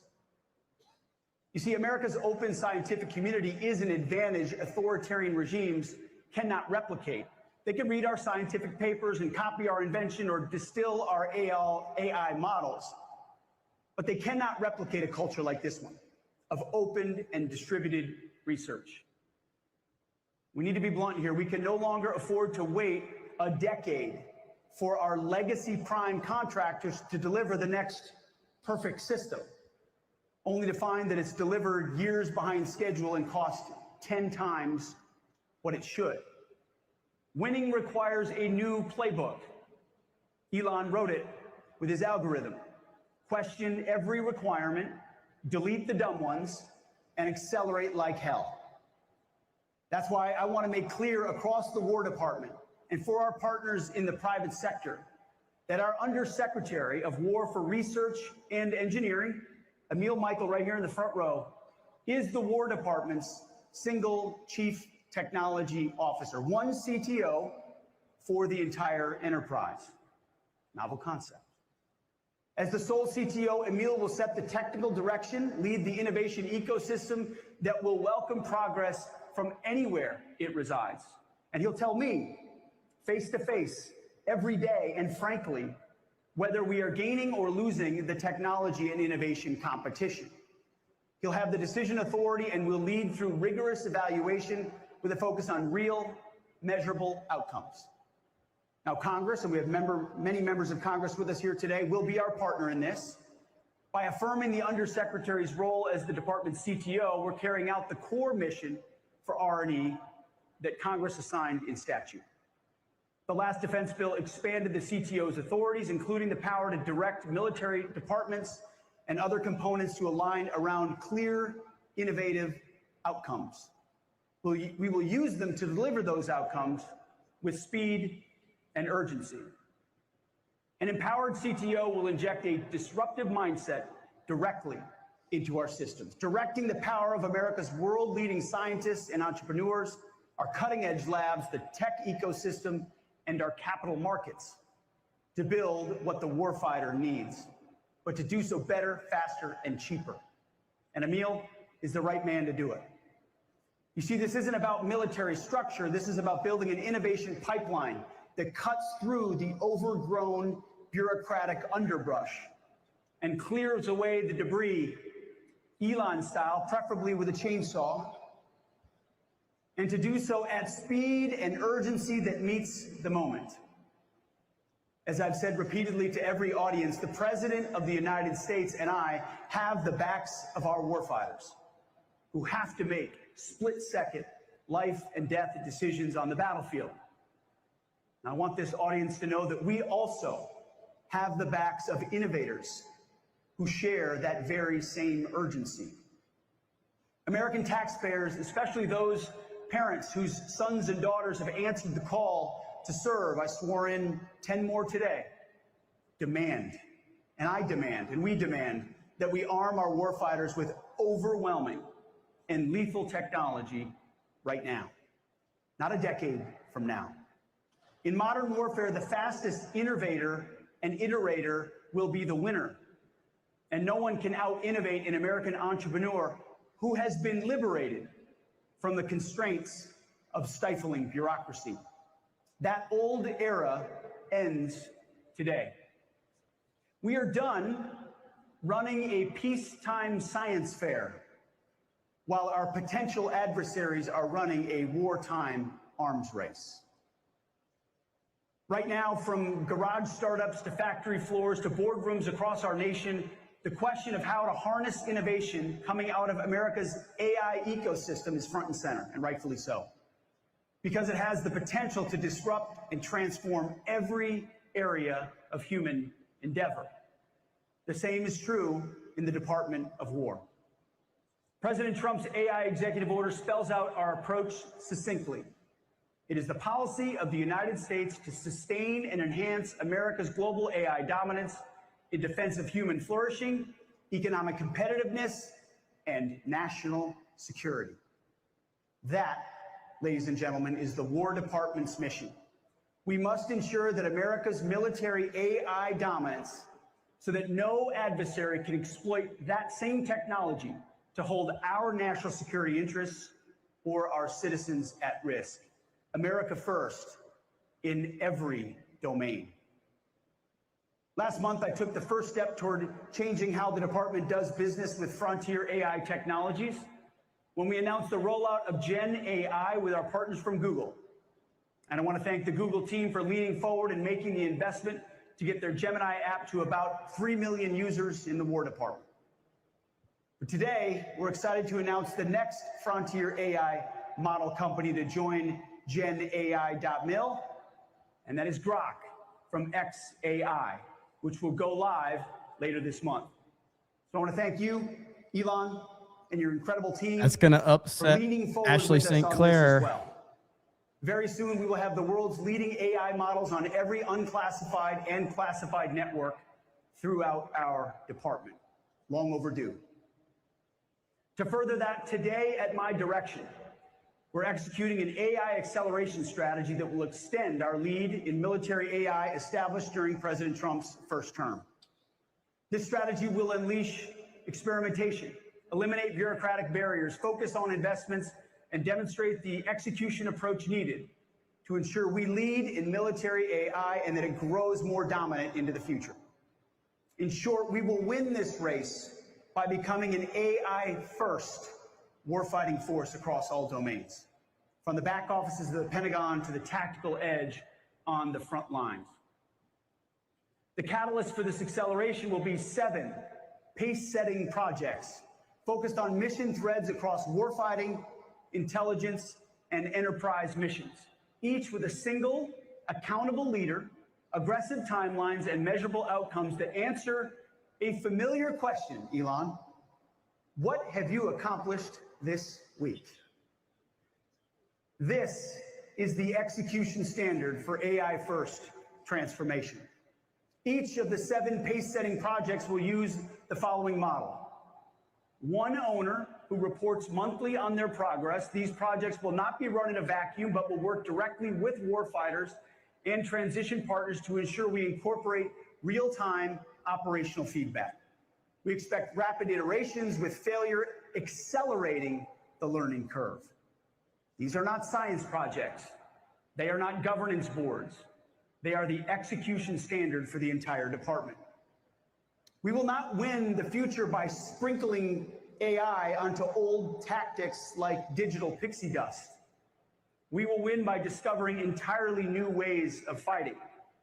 That's why we will run continuous experimentation campaigns, quarterly force-on-force combat labs with AI-coordinated swarms, agent-based cyber defense, and distributed command and control, pushing the envelope, learning from failure at every stop, which is exactly what this place does. You see, our department doesn't accept failure in the past, and so we never fail, which means we never learn.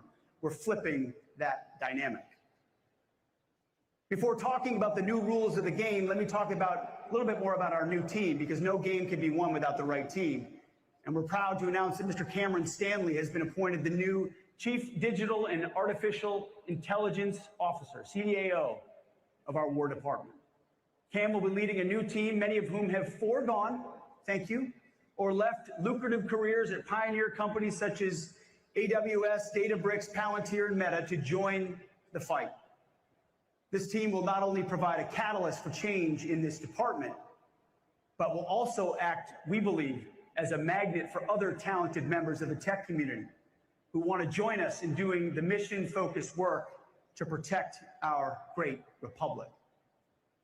So let's talk about the new rules. First, speed. Speed wins. Speed dominates.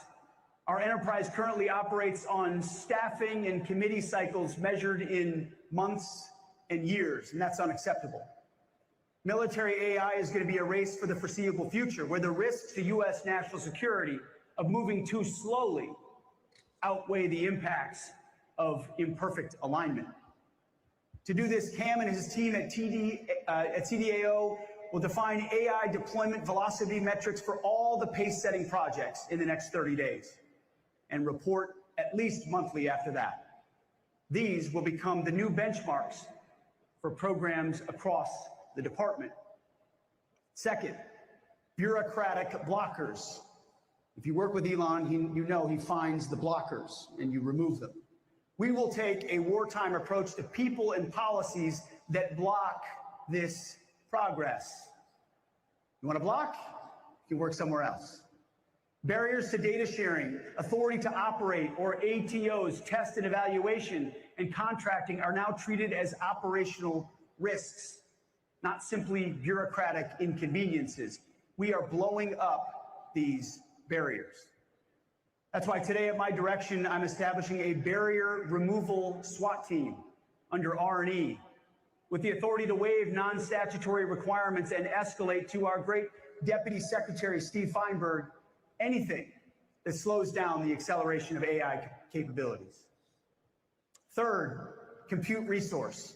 We will invest heavily in expanding our access to AI compute, from data centers to the tactical edge, and will tap into hundreds of billions of dollars in private capital flowing into American AI. President Trump's executive order has directed us to build data centers on military land and to work with the Department of Energy to ensure that we dramatically increase the number and breadth of resources needed to power this computing infrastructure. We will work together with our partners at Google and AWS and Oracle and SpaceX, Microsoft, and others on these initiatives. Fourth pillar, especially in this room, you'll understand it, is talent. We will use every hiring and pay authority available to us to bring the best American technical talent and reward effective AI transformations by our workforce. We're going to heavily leverage President Trump's Tech Force initiative to bring in the best and brightest from industry and academia.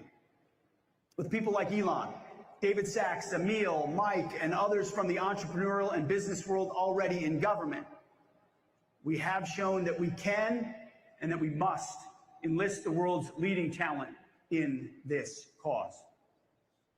Fifth, responsible AI. Today, I want to clarify what responsible AI means at the Department of War.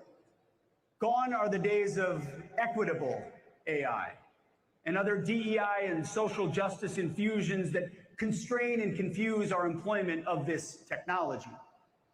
Effective immediately, responsible AI at the War Department means objectively truthful AI capabilities employed securely and within the laws governing the activities of the department. We will not employ AI models that won't allow you to fight wars. We will judge AI models on this standard alone: factually accurate, mission relevant, without ideological constraints that limit lawful military applications. Department of War AI will not be woke. It will work for us. We're building war-ready weapons and systems, not chatbots for an Ivy League faculty lounge. Sixth, and finally, data. AI is only as good as the data that feeds it. And the U.S. military has an asymmetric data advantage from 2 decades of military and intelligence operations that no other military in the world can replicate. But right now, we are underutilizing this advantage. Too much of our data is stranded. It's stuck in bespoke program databases, locked behind Title 10 or Title 50 stovepipes, invisible to operators, engineers, and industry who can help us exploit it with winning speed and scale. And that's why today, at my direction, CDAO will exercise its full authority to enforce the DOW data decrees and make all appropriate data available across federated IT systems for AI exploitation, including mission systems across every service and component. Each service secretary and component head will submit catalogs of their current data assets to the CDAO within 30 days. Denials of data access requests will be reported to the CTO within 7 days, and they better have a good justification. Today, I'm also directing the Undersecretary for Intelligence and Security, Brad Hansel, to ensure appropriate data from across our intelligence enterprise receives the same treatment and can be fully leveraged to warfighting capability development and operational advantage. AI is only as good as the data that it receives, and we're going to make sure that it's there. Persistent barriers to data access will be escalated to the Deputy Secretary of War for resolution, with authority to reassign or terminate personnel or withhold funding from non-compliant activities within the statutory limits. We'll be clear here. As I said, data hoarding is now a national security risk, and we will treat it that way. AI is an important part of the future, but here's another truth that we've ignored for too long. Beyond AI, we've treated every other kind of innovation as if they're the same. As you know, they're not. We need to break down unnecessary barriers to rapid technological development, adoption, and transition. Some of you will remember this. A generation ago, one of my predecessors, in a dinner speech to industry now infamously known as the Last Supper, advocated for the consolidation of our defense industrial base. This consolidation created a closed innovation ecosystem dominated by just a handful of prime contractors. The results have been characterized by soaring costs, sluggish delivery, and stagnant innovation. That's what President Trump's recent executive order on the defense industrial base and defense companies seeks to address. It makes crystal clear that the priority of the legacy prime contractors must be our nation's national security, not the next earnings call. That means less focus on stock buybacks and more investment on the men and women on the factory floor. It means less stockholder dividends and more investment in infrastructure, plant, and equipment. Today, that old era comes to an end. The Department of War is reopening to the disruptive energy and agile creativity of our nation's tech startups, funded by our world's leading capital markets. I'm directing my Chief Technology Officer to lead this charge, and his wingman, as always in this effort, Undersecretary for Acquisitions and Sustainment, Mike Duffy.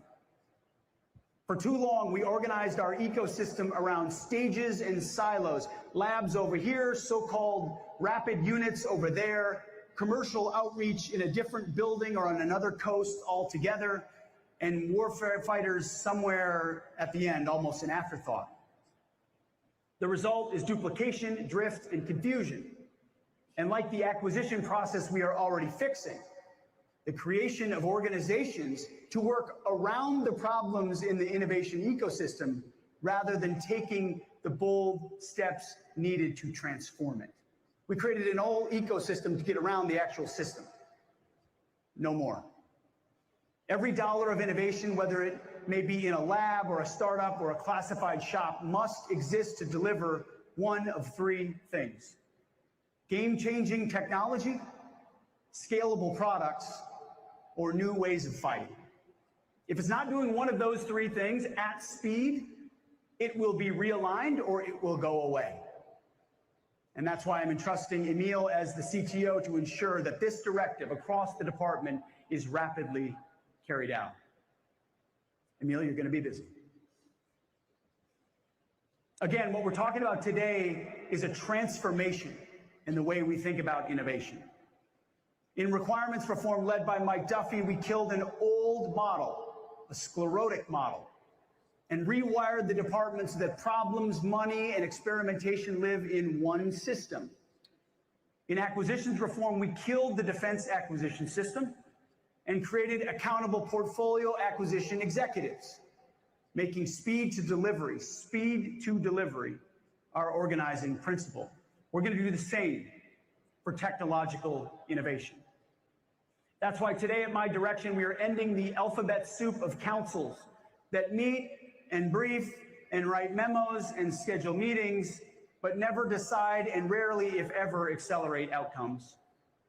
Effective immediately, the Defense Innovation Steering Group, the Defense Innovation Working Group, and the CTO Council are disestablished and abolished. In their place, the CTO will convene a CTO action group to assist him in making decisions, clearing bureaucratic blockers, holding leaders accountable, and most importantly, quickly delivering new technologies to our warfighters. Every organization in this ecosystem must earn its place by delivering warfighting advantages faster than our adversaries can adapt. No sacred cows, no exceptions.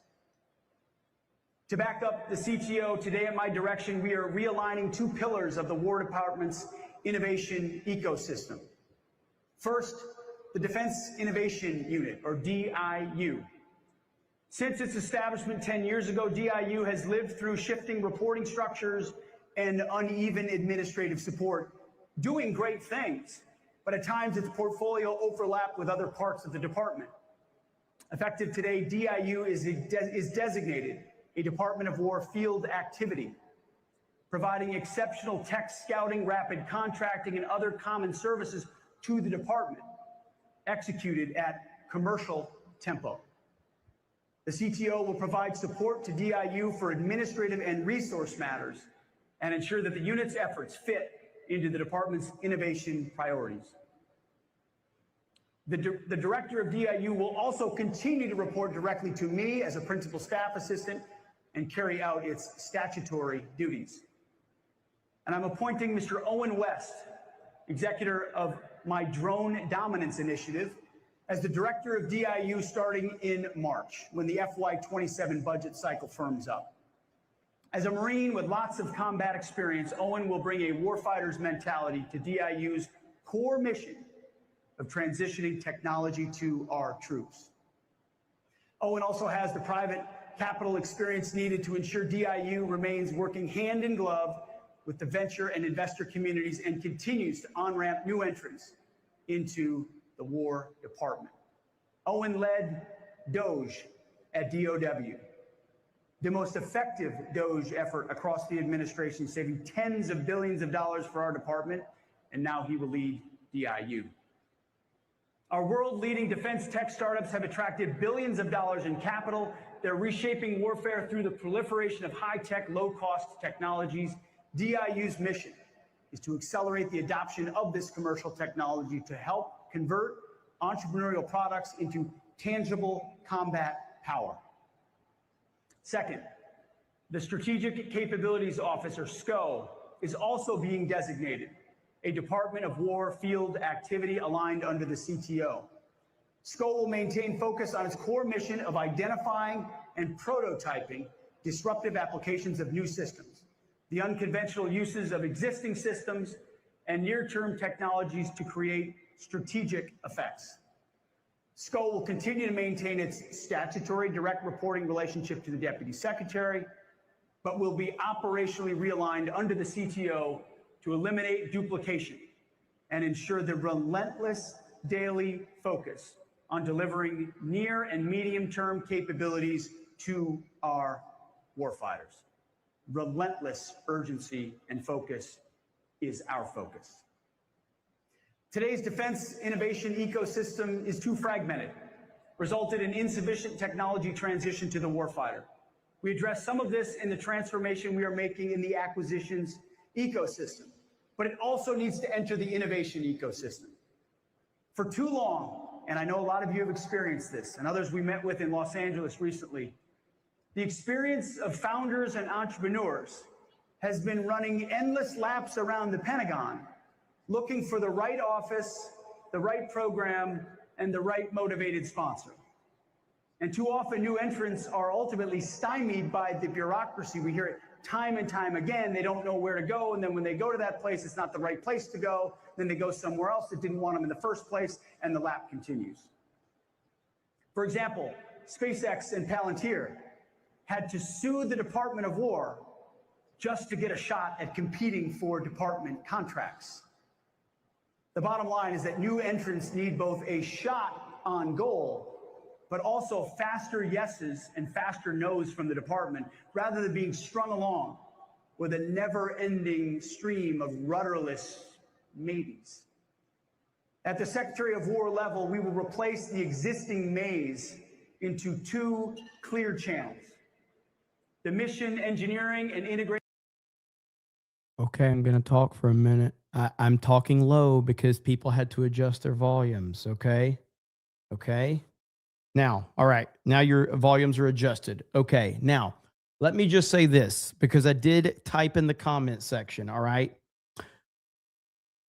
I hate the idea of AI into our future, but I'm excited that we are trying to take a lead in it, because if we don't, then we are certainly fucked, because all of our enemies are going to be doing more than enough to try to lead the AI charge. So it's very good that we have President Trump and Elon Musk that are at the forefront of this, and then putting it at the forefront of our, Department of War, formerly Department of Defense. So it's has to happen. We have to be at the forefront of this. And thank God we have someone like Elon Musk that is involved in it. I hate the idea that it's the reality, but it is the reality. And we have to be innovative and at the forefront of this, because if not, it will ultimately be the end of America when our enemies are at the forefront of doing this. So we have to be,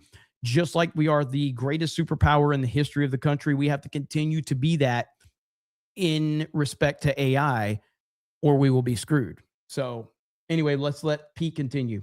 Not be. In fact, hope it's okay I name him. But just this past weekend, I received an email, a proposal from an Army captain named Drennan Green, who I've known for a while. He had a detailed plan about how he and his unit wants to deploy AI. Innovation can and should come from anywhere and anyone, wherever those best ideas reside. We're going to bring that good captain in and hear from him. How can we apply those tools in his unit and other units, bottom up, not just top down? The military services and program offices own the last mile. And to that end, I'm directing the services to establish that III, innovation insertion increment, within the budgets of all program portfolios. This will ensure that they have funds set aside to quickly integrate innovations during weapons system development. This will be a tool to free new, innovative, cutting-edge weapons and improvements from the constraints of yearly budget cycles. Here you iterate in terms of hours and days, maybe weeks. In Washington, we talk in terms of months, years, and oftentimes multi-years. It's too slow. The CTO ecosystem will give them the supply. Services are contributors to this ecosystem, not bystanders. They must deliver outcomes, and they must deliver overmatch. And speaking of budgets and budget cycles, you may have seen President Trump's truth post of a few days ago. He's proposing a $1.5 trillion budget for the War Department in fiscal year 27. This is by far the most ever in our history, a historic and generational investment in American security. We will not squander this once-in-a-lifetime opportunity to rebuild our military. Think of what this means as our efforts to transform the department come fully online. You add resources and you streamline process, speed to deliver those capabilities to the warfighter, an invitation to new entrants into the defense industry, which we need so badly, and an embrace of AI and other cutting-edge defense tech. All of this will make our forces more agile, more lethal, and more ready to deter and, if necessary, win a future fight. This is what President Trump demands, and this is what we will deliver. This feeds into a next area we need to fix. You see, reorganizing and a new attitude are not enough to truly unlock innovation for the warfighter. Our department needs to capitalize on a key advantage America has over her adversaries: the broadest and deepest capital markets and the best entrepreneurial talent in the world. You know this, capital is the lifeblood of American innovation. And therefore, to be successful, we need to embrace the role in our department of private capital, which we have not done for far too long. We need to be a better partner for private capital, so we can help accelerate capital formation in key areas and lower the risk for the department. Private capital is already helping to solve a major problem that President Trump has directed us to confront and solve across this administration: ending our reliance on competitors for access to rare earth and critical minerals. The Office of Strategic Capital, or OSC, under the leadership of David Lorch, is spearheading those efforts and delivering as we speak. In the past 5 months alone, the OSC team has deployed over $4.5 billion in capital commitments as part of closing 6 critical mineral deals, all of which will help free the United States from market manipulation.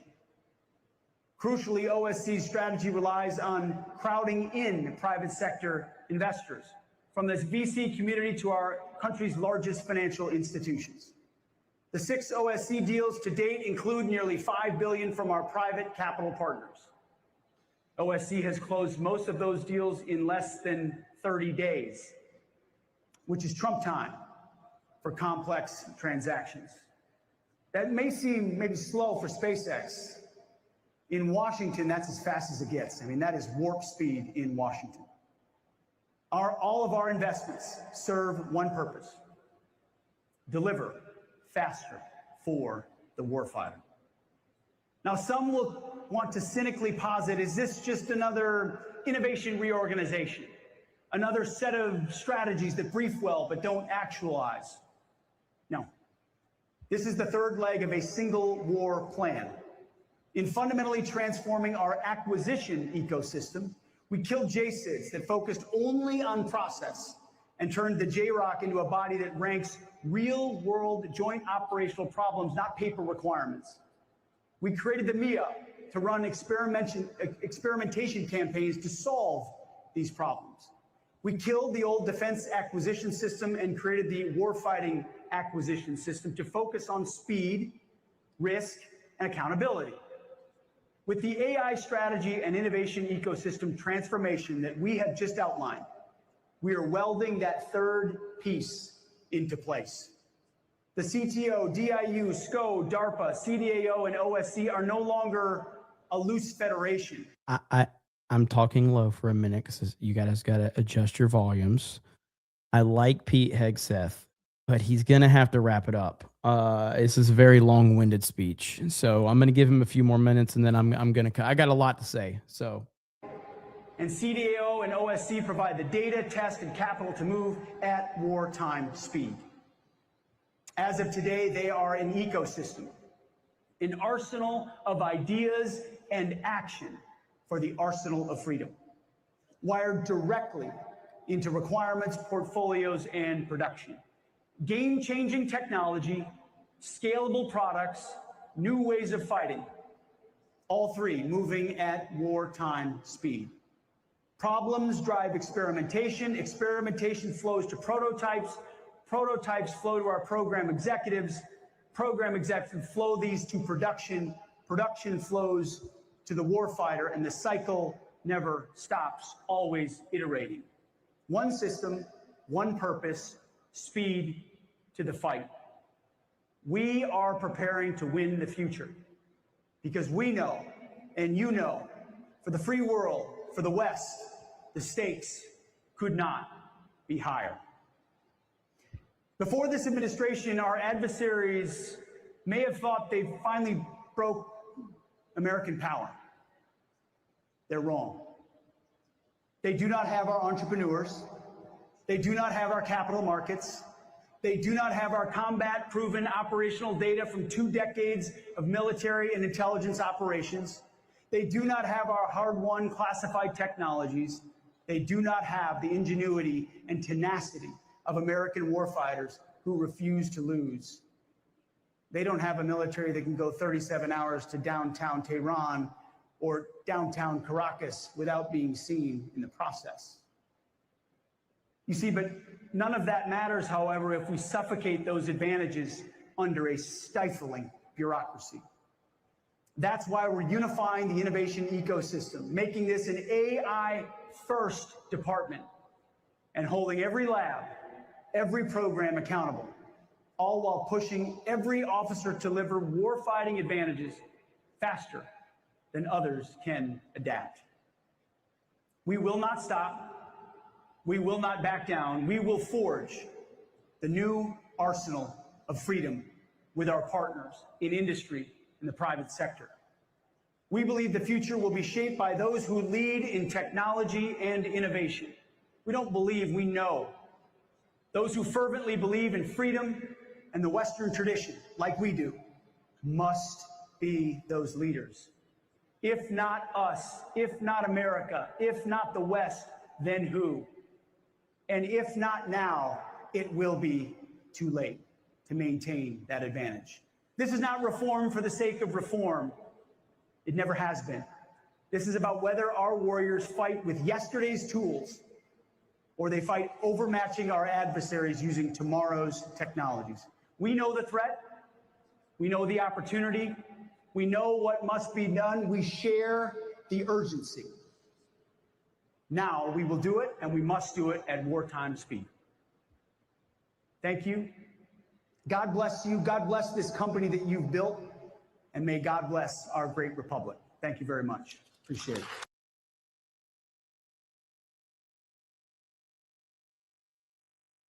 Giving you time to lower your volumes. Lower your volumes. Okay. All right. Now we're back. Okay.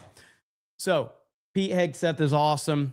And there's a lot there that's look, the bottom line is we have to be at the forefront on AI. I'll repeat what I said earlier. We have to be at the forefront of AI. As much as I don't like it, and as much as a lot of people don't like it, it's happening. It's scary to me how quickly AI has evolved. It's happened a lot faster than I think anyone expected. And it will fundamentally change the world, and it already is in a lot of ways, and it will continue to do that. I don't know what the world's going to look like in 10 years. I don't know what it's going to look like in 20 years. But I know that the AI is going to change every single aspect of our day-to-day lives, unfortunately. And so, like I said earlier, we have to be at the forefront of that. So that's the bottom line. It doesn't matter if we like it or not. I mean, Elon Musk a decade ago was warning about the dangers of AI and how AI can be far more damaging than anything else if it's not properly managed and maintained and controlled. My worry with AI, and again, obviously, I'm just a retard from Alabama, but I mean, my worry is that at some point we won't be able to control it.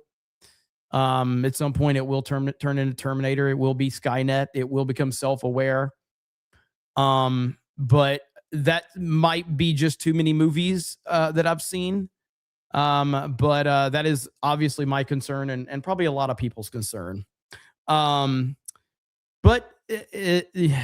I'm glad eliminate all of the bullshit, about concerns. It's the right move for us to be at the forefront. I think Beastie Man said it best. Imagine AI leading the AI revolution. That's not anything I want to think about. So I'm thankful that we have the people in place that we have, because they are the ones. And GP Baylor brought it up earlier. All you folks hating on this, fine. But what is your solution to AI? How do you stop other countries from leading the AI charge? There's no stopping it, but we can lead it. I agree with your comment completely. Marmillan says only Elon can go to a bunch of investors and go, hey, we're going to create spaceships like Star Trek. And people go, you SOB, I'm in. John freaking Murdoch says nothing against Pete, but does he really understand everything he's saying?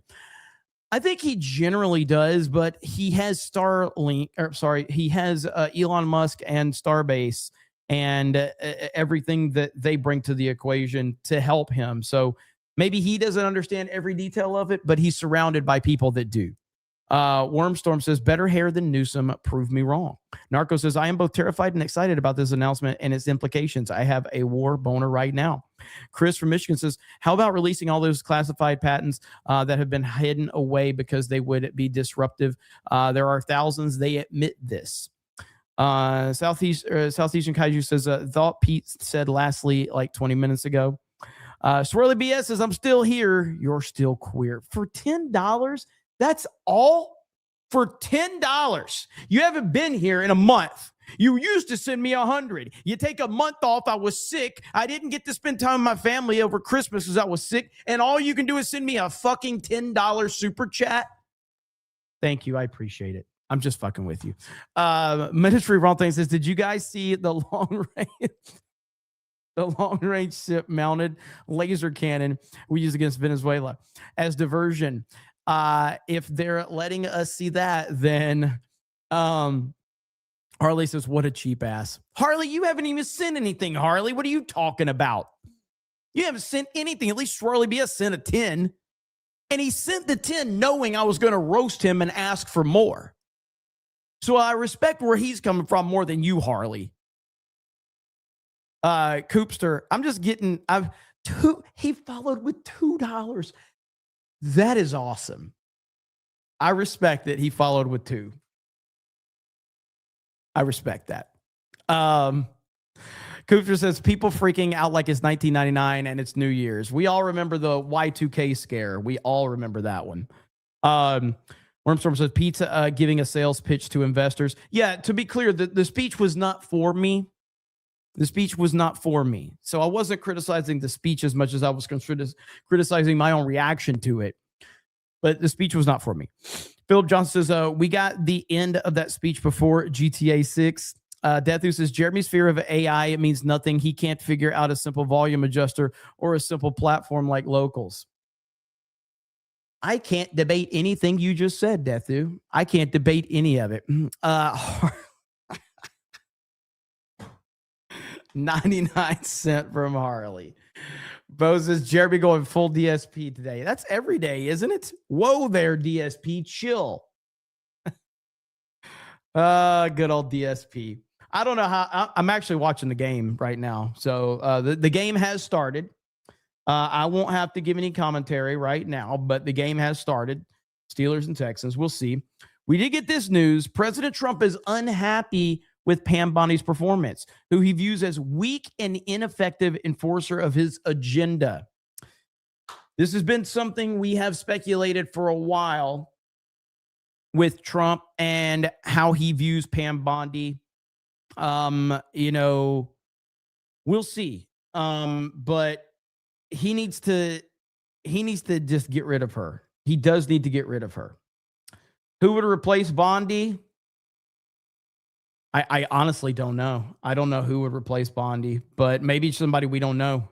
But we'll see if this actually happens. He has actually sent like some tweets out in the past. He's actually called her out on True Social a few times. Matt Gaetz, it's not going to happen. It won't be Matt Gaetz, sadly. Heir to the Empire says DSP tax. Little Jim Sailor says, did he just say Tehran? What are you talking about?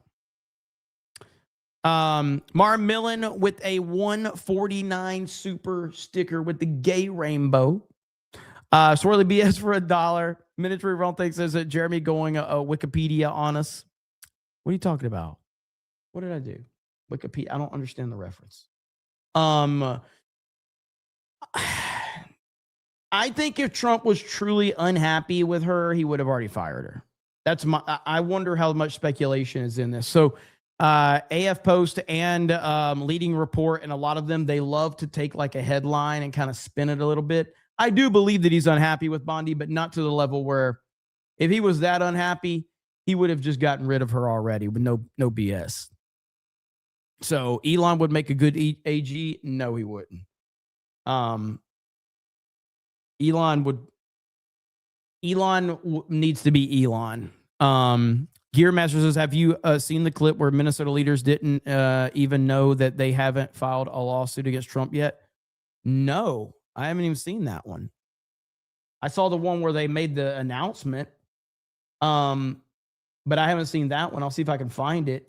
Now, what's funny here is, we've got a tease from Nick Shirley, and he says part 2 is coming on Wednesday at 10 a.m.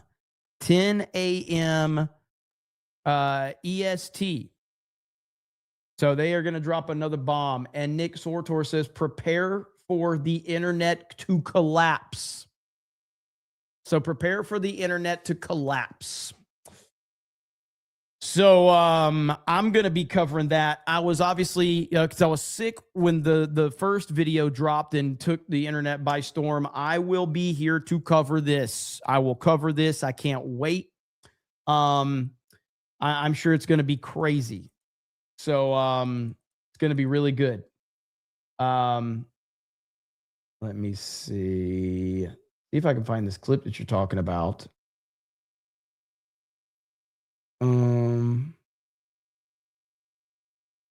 Nothing there. I'll keep looking for that. In the meantime,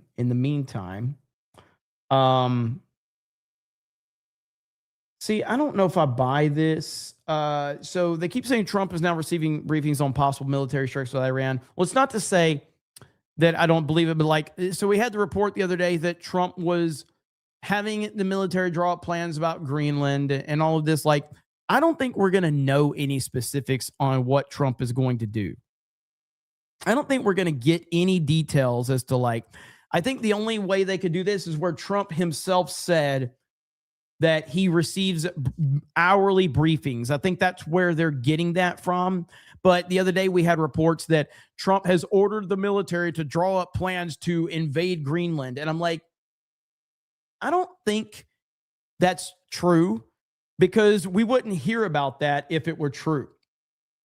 Just like with Venezuela, we didn't hear about it. Now, I know there were some mainstream outlets that claimed that they had information on Venezuela, and they just chose out of the goodness of their hearts to not report on it.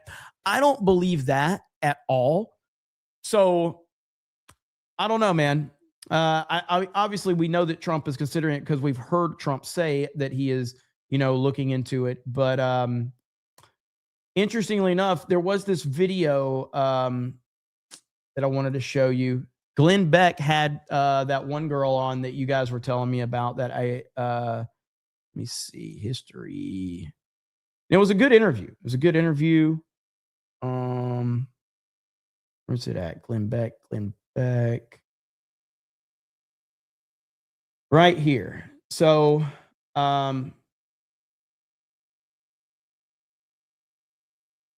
I'm getting Donald Trump is not somebody whose words you should dismiss if you are talking about him going in and taking care of a situation. For a guy who, even with Glenn Beck has done more than almost anybody to kind of apologize for his anti-Trump nonsense back in 2016. But I still find it amazing that he was so anti-Trump back then. I know he is completely, owned it. He's never ran from that criticism or anything like that. I know that, but he was so anti-Trump. who does not like war, he goes and he uses our military strategically, quickly.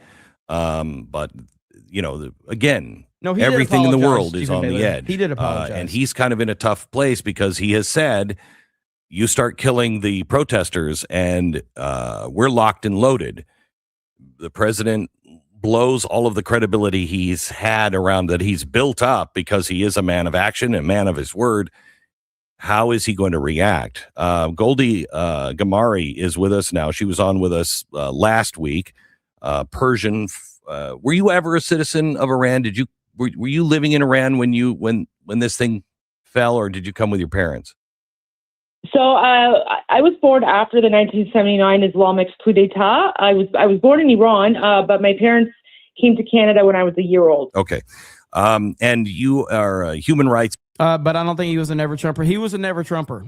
He was absolutely a never Trumper. Again, I'm not holding that against him now. I'm just saying that he was, though. Back in like 2015, 2016, Glenn Beck was a very, very, very big time anti-Trumper. Like, he was massive anti-Trumper. Activists and watching this, and you care deeply, obviously. Tell us what happened over the weekend before we get into Trump. What happened over the weekend? It seemed to have been growing, but at the same time, the oppressions seem to be growing. Yes. So the movement, the revolution has definitely escalated. We saw videos coming out, footage of millions and millions of Iranians all across the country going out into the streets and peacefully marching, peacefully demonstrating. And they were saying this is the final battle. Pahlavi will return. Pahlavi is, of course, the crown prince. Reza Pahlavi, who's the leader of the Iranian national revolution. But you're absolutely right. At the same time, we started to see escalating violence. And this is what the regime does. So right now, we're in the end game. And the reason that the violence is being escalated is because the regime knows that it's on its way down, and it's basically going scorched earth. So what we do now, and we spoke about this last time, Glenn, where I said one of the interesting things about what we have seen so far, like this was last week, is that the internet still hasn't been shut down. Yeah. And I predicted that I think someone has been smuggling Starlink into the country. And just a few days ago, Elon Musk confirmed that he has actually assisted in bringing hundreds Amazing. of thousands of Starlink devices into occupied Iran. So first of all, I want to give a big shout out to Elon Musk. He is a hero of the Iranian revolution. Yeah, and Iran He's the hero to everyone that's not retarded, essentially. Same with Trump. But Elon is just that. He really is incredible. love him. So that's how we've been able to get footage come out, because what the Islamic dictatorship has done now is they have shut down the internet. They've cut it completely, and we always know that when that happens, that's when they slaughter Iranians. And so the Crown Prince, Reza Pahlavi, he has the most reliable sources. And yesterday he did an interview with Maria Bartiromo on Sunday Morning Features, and he confirmed that as of yesterday, the number of casualties in occupied Iran is more than 9/11. So we know that for a fact, but we also know that this is the final push. And President Trump's message has given Iranians a lot of hope. We know that he's going to act because he is a man of his word. It's just a matter of when. So we're all hoping that President Trump acts sooner rather than later, because the situation it's gotten really bad. It's gotten really bad. Yeah. How should he react? What should the president do? I'm not a military strategist. I love her answer here because first let's listen to her answer. I'll tell you why I love her answer, but let's back up to his question, which is kind of a retarded question to ask someone that's not qualified, but either still, I love her answer. Oh, how should he react? What should the president do? I'm not a military strategist, so I can't say. Obviously, I mean, we don't want like World War III or anything like that. But Marco Rubio said it best. There's never been a population where there's never been like a situation where the people of a country are so fundamentally opposed to those who are running the country. So all I can say is that we all trust in President Trump. We trust in his expertise. We know that whatever decision he's going to make is the right one. Iranians, they're not giving up. They're still out in the streets. Perfect answer. And this is where so many people, because they think that they know, they're like, well, here's what Trump should do. And it's like, shut the fuck up. So her answer is perfect. And again, I know Glenn Beck is a radio guy. He's trying to get good radio. But to me, it's funny to ask. First of all, no disrespect to Goldie Gamari, I think that's how you say her name, because she's obviously very knowledgeable. But so no disrespect to her specifically. I don't want any woman's opinion on how we need to go about, having military operations in a foreign country in any capacity. I don't want to ask a woman anything. Maybe how to cook, but I'm not really worried about what a woman thinks about how President Trump should handle military operations. But again, that's just me. They're still fighting. So when the Islamic regime found out that Elon Musk has helped smuggle in Starlink, they have now brought in military grade jammers that they purchased from the CCP, and those military grade jammers. Yes, Jessica is a great cook. She knows. So have now jammed the Starlink. So we're getting even less videos coming out, which means the situation is pretty bad. We know that the Islamic regime, they've also brought in their terrorist proxy forces. But the few messages that we are able to get from inside occupied Iran, what Iranians are telling us is that, yes, the situation is bad. And, what we're seeing right now, or what we're hearing about in terms of the casualties, it's maybe only like 20 or 30% of the truth, of the actual numbers. But what they're saying is that now is not the time for tears. This is the final battle. And what Iranians are asking for those of us who are outside of Iran is to be their voice and to just let people know that even though the internet is shut down, that doesn't mean that the revolution isn't happening. In fact, the revolution is growing. It's basically everyone now. Everyone is out of the streets, and it's now or never. And Iranians, they can smell and taste freedom after 47 years of Islamic oppression. I will tell you that I pray for the Iranian and the Persian people. I pray. Yeah, it's we'll stop it there, but it's good conversation. And like I said, you guys brought her up the other day and her coverage, and there's another person that you guys had brought up. I can't remember what his name was, but they're giving really good information and they have more knowledge on the situation for sure. We got so Dark Schwartz Rice says, fun fact, U.S. Attorney General does not have to be an actual attorney. Gary for AG. I would sign up for that. Toozy, is that how you say it? Toozy, is that it? Thank you, Dark Schwartz Rising. Incoherent Name says Trump doesn't want boots on the ground. He has said that. So I don't think he makes a move on Iran unless he finds someone within their government to take control after the fall of the Ayatollah to minimize chaos, similar to Venezuela. Yeah, Trump doesn't. He's based on what he has said. I don't think we're going to have boots on the ground in Iran. I don't think that's going to happen. But, you know, we'll see what he ends up doing. Olympian Products says our pal Smashley St. Clair went woke, begging for forgiveness from the rainbow community on X. I hope Elon gets full custody of their kid because I wouldn't put it past her to give the kid the snip. Yeah, we talked about that earlier, actually, Olympian Product. I did a little bitty segment on it. She's crazy, dude. She's crazy. Dr. Professional Jerkins, it says the left cannot keep up with their virtue signaling, no care to the human rights violations in Iran because of their indoctrination of thugs at kidnapping people. It's scary how delusional they are.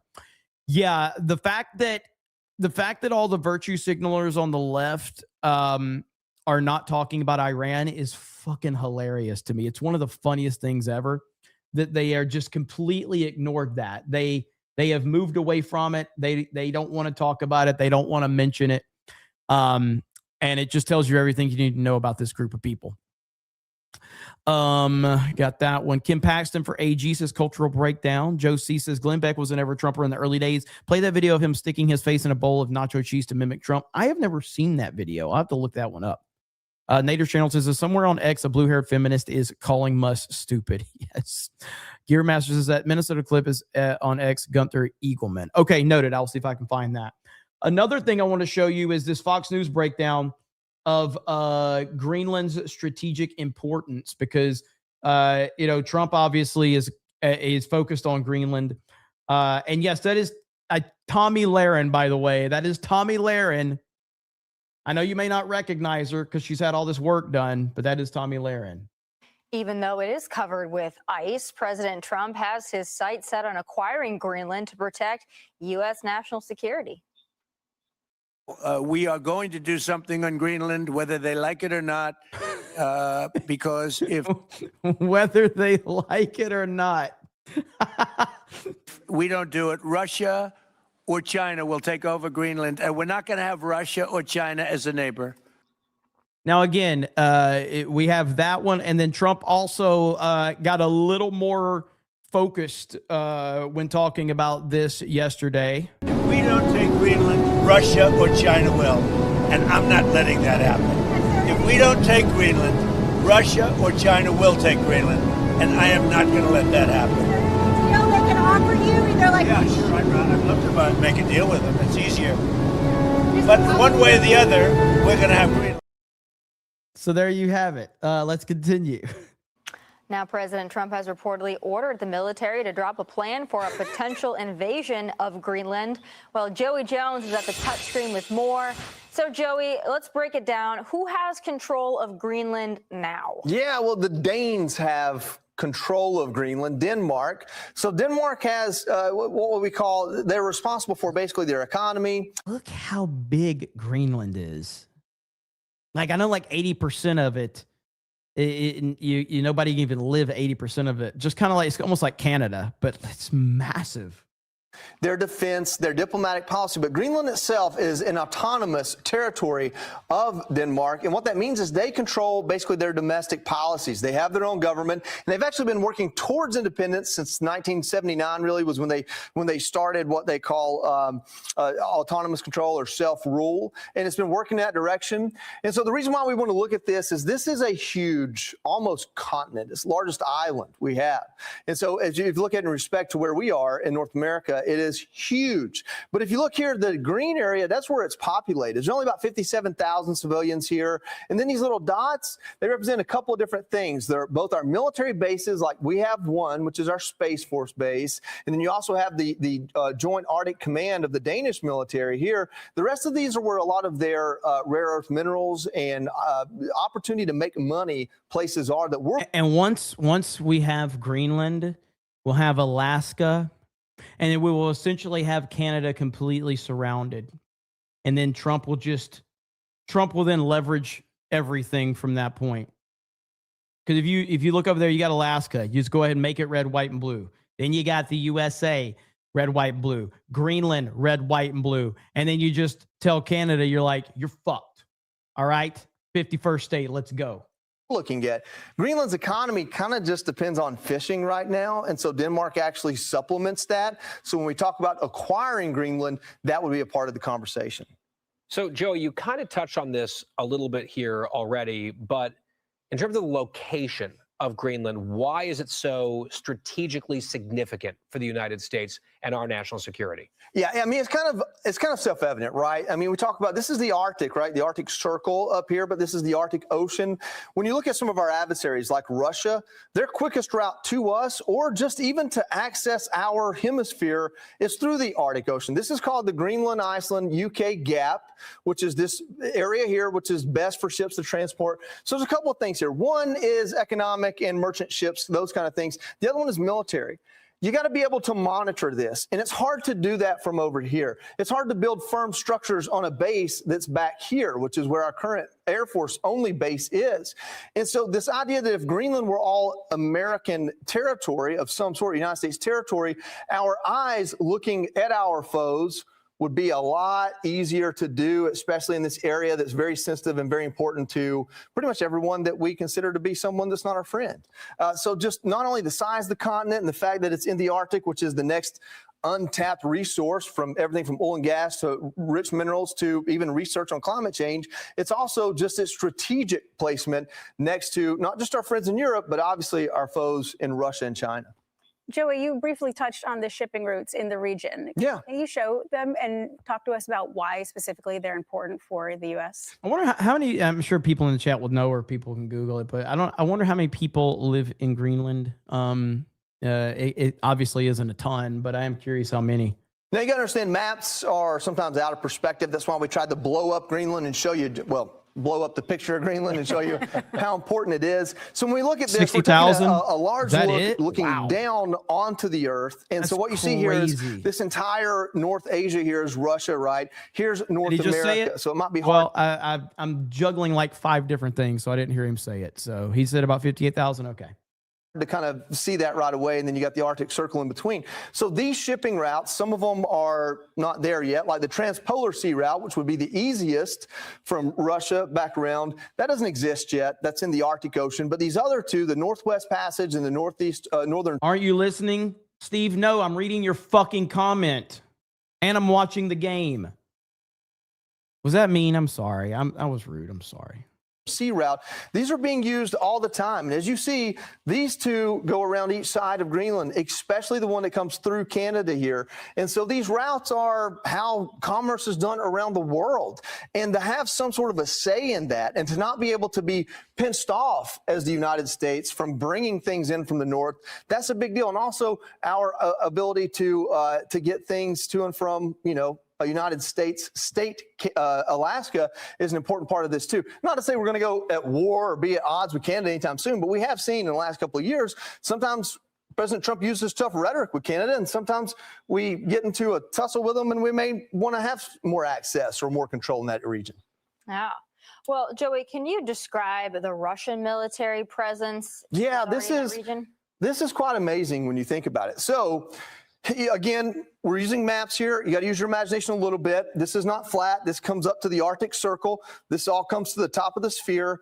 I keep thinking about this comment from back during the presidential debates back in the day, 2016. All right.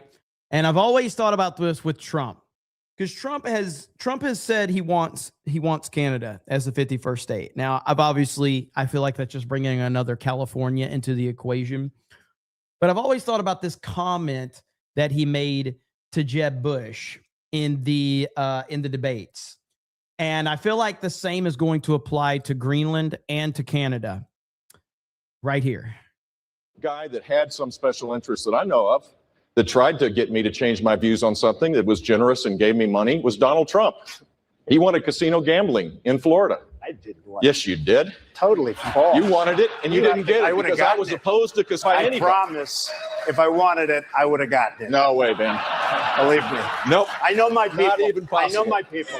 The one guy. If I wanted it, I would have gotten it. That's where I think Trump's at. If Trump really wants Greenland and Canada, he's gonna get it. Guy that had some special interest that I know of that tried to get me to change my views on something that was generous and gave me money was Donald Trump. He wanted casino gambling in Florida. There's the meme. Florida. I did want Yes, you did. Totally false. You wanted it and you didn't get it would've because I gotten was it. opposed to casino. I promise, if I wanted it, I would have gotten it. No. Oh man, funny as hell. So if we draw a line and just consider this, the north part of the approaching the Arctic Circle, look at all of these Russian military bases, hundreds of them. And in those Russian military bases, which are on Russian land, but incredibly close, if not in the Arctic Ocean and Greenland, which is incredibly close to us, we look at some of the assets here, and that's where we start to take notice. There are naval assets here. Think a lot of the nuclear submarines, things of that nature, and opportunities to cross the Arctic Circle and get to us really quickly. Again, what it comes down to is Russia is a northern country. Of course, we're going to have more going on up here. What can we do to monitor this, to combat this, to deter this? We had the nuclear missile crisis in Cuba because they were trying to get closer to us. Well, if we owned Greenland, that's not a problem because then that's our territory and we can put whatever we want there. Not to say we can't in some ways already, but it really makes strategic sense. And what's right below Russia in this area, we have another big foe. So this idea that we could have a larger presence there in Greenland, also be able to go in and explore so much there that is natural resources and opportunities to learn the world we're going to live in 100 or 1,000 years. Now, with that said, this just in, Greenland demands NATO's protection following President Trump's comments that he plans on acquiring the territory one way or the other. The statement was released by Greenland's Prime Minister's office. The United States has once again reiterated its desire to take over Greenland. This is something the government coalition in Greenland cannot accept under any circumstances. Greenland is part of the Kingdom of Denmark as part of the realm. Greenland is a member of NATO, and the defense of Greenland must therefore be ensured through NATO. Do you think Trump controls NATO? NATO's not going to stop Trump. This is a pathetic. I think this is here. Let's listen to this clip. Hang on. We are going to do something on Greenland, whether they like it or not, because if we don't do it, Russia or China will take over Greenland. I would like to make a deal, the easy way, but if we don't do it the easy way, we're going to do it the hard way. What do you think about the United States buying Greenland? No more Danish. Why do you guys not like the Danish? Liar. Good or bad idea for Greenland to become a part of the United States? USA and Greenland? I think it's okay. It's good. So if the United States were to buy Greenland and you were able to get $20,000, would you do it? I will not say yes for money. For Greenland or money. I will choose Greenland. We live in Greenland. He cannot buy this. For $100,000, would you guys sell Greenland? If each citizen of Greenland got $100,000, would you sell your country? Yes. But you said Greenland is not for sale, but you'd sell it for $100,000. Money is money.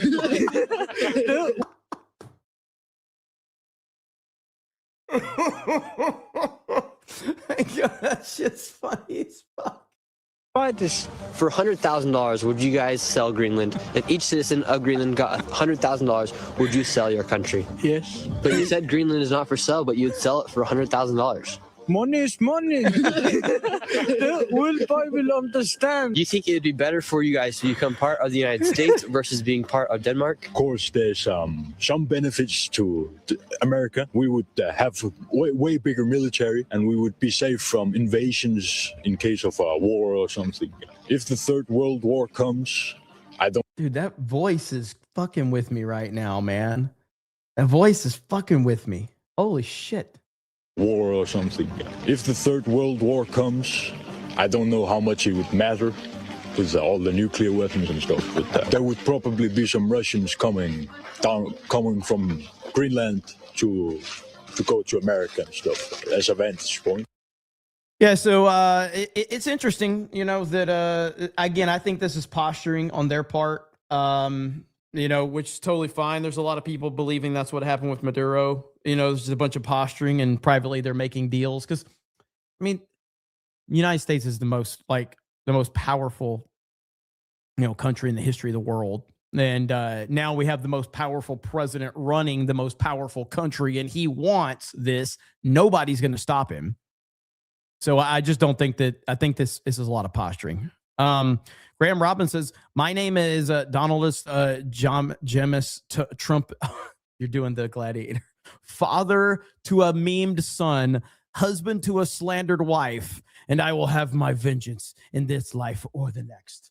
I was like, where the fuck are you going with that one? Gladiator, one of the greatest movies of all time.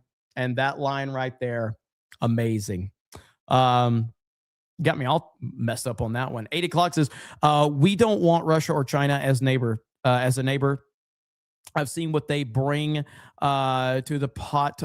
Look, frankly, it's not good. Trump, probably. River Miles says, petition to rename Greenland to Unit 199. And then River Miles says, petition to rename Unit 199, formerly Greenland, to the Barren Lands. Mark Millen says he cannot buy Greenland. How about 100K? Okay, we good. Yeah, man, that was real easy negotiation right there. Ministry of Wrong Things says Trump's CIA is at least involved in Iran, not the cause, but helping. Hegseth basically teased it in his speech. Eric K says, even though it is covered in ice, is she that dumb? Did she just find out? Tommy Lahren is very stupid. She's a very stupid person. Grapdarts Hammer says 10 months ago, Nick Shirley went to Greenland and asked people. Net Steeler says, I sometimes forget you are not that smart. Greenland is half that size. Look on a globe instead of a map, kids. Well, I know it's distorted, but Greenland's still huge. So I know it's not. That will make Greenland like half the size of fucking Russia, but Greenland is still huge. I don't know if it's as big as Texas or some shit like that, but Packy Proton says, you guys don't get sarcasm. So some of you autistic motherfuckers don't get sarcasm. Packy Proton says, if fucking Aaron Rodgers goes to the GD Super Bowl 1 year after a horrible Jets season, the Jets must be scripted to lose. I really want Aaron Rodgers to go to the Super Bowl. I don't like Aaron Rodgers. I've always been an Aaron Rodgers hater, but is it 3 times the size of Texas? It's bigger than Alaska. Okay, there you go. So, I want Aaron Rodgers to go to the Super Bowl because he's like he's basically, him and Joe Flacco are like the last of the old guard. So, and I really like, as much as Ryan can be happy about the Bears, if Aaron Rodgers is playing the Bears in the Super Bowl, that will offset Ryan's happiness because Ryan hates Aaron Rodgers more than I've ever hated Aaron Rodgers. So, Brittany says, shit, I'm late again to the podcast creepers. Good to see you. You're still here. That's all that matters. Toddy says, will Nolan do a period accurate Trumpimus Maximus after Odyssey? Let's hope so. I can't wait for the Odyssey, man. I'm so fucking excited about it. It's going to be one of the most debated movies of the year because the history bros are all upset. So, okay. Next up, And update on the game is Trump glaze is hilarious. Oh, really? Me? You think Trump glaze? If we don't take Greenland, Russia or China will. And I'm not letting that happen. If we don't take Greenland, Russia or China will take Greenland. And I am not going to let that happen. You know, they can offer you either like. Yeah, sure. I'd love to make a deal with them. It's easier. But one way or the other, we're going to have Greenland.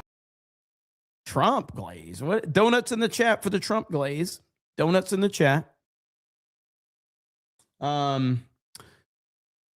Anyway, yeah, Donald Trump is the greatest president in the history of the world. He is the greatest leader of any country in the history of the world. And if it upsets you that I praise Trump, I will praise Trump all fucking day long. So there you have it. And that's not that was a real image, by the way. All right. Jupiter Knight says, glad the She-Eagles lost. You deserve it, Philly fans.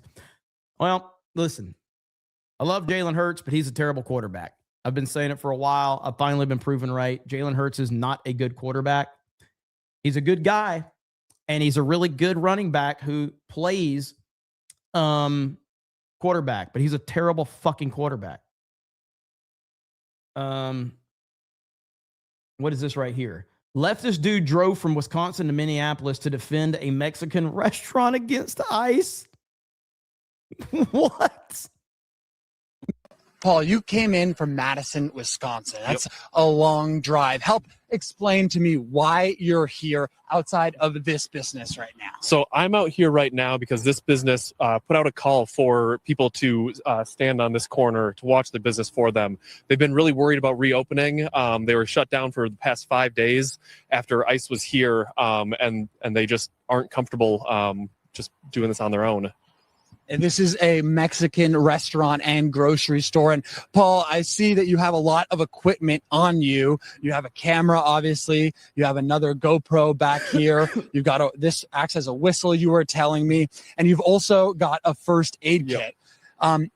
It would be easy to understand why somebody wouldn't want to be coming out here to do the work that Renee Good was doing after she lost her life. But instead, you drove in 4 hours away. Yeah. Why is it so important for you to be here right now, to be doing this work right now? Yeah, I have family in this community, so I was really worried about them. There's always a fucking lisp. There's always a fucking lisp with these dudes every single time. They shared their concerns, and they have a young son. They're not able to do this work. They're not able to stand here and watch over the neighborhood. So I'm here for them, for this community. This is what they need. They need to see people in this community out here supporting them, showing them that we are not afraid of this state-sponsored terrorism. And the Trump administration. What an absolute, you know what? But yeah, it's a virtue signal. That's all that is a virtue signal. He's looking for people to praise him and tell him how good of a person he is, how brave and stunning he is. That's exactly what it is. God, what an absolute clown. Dark Force Rising says, I'm going to go guard Taco Bell from ICE. Seriously, if you were going to go and if he was going to go guard a real Mexican restaurant like Taco Bell, I would have respected it. All right? Because that's real Mexican food. Taco Bell is the only real Mexican food in the United States of America. It's the best.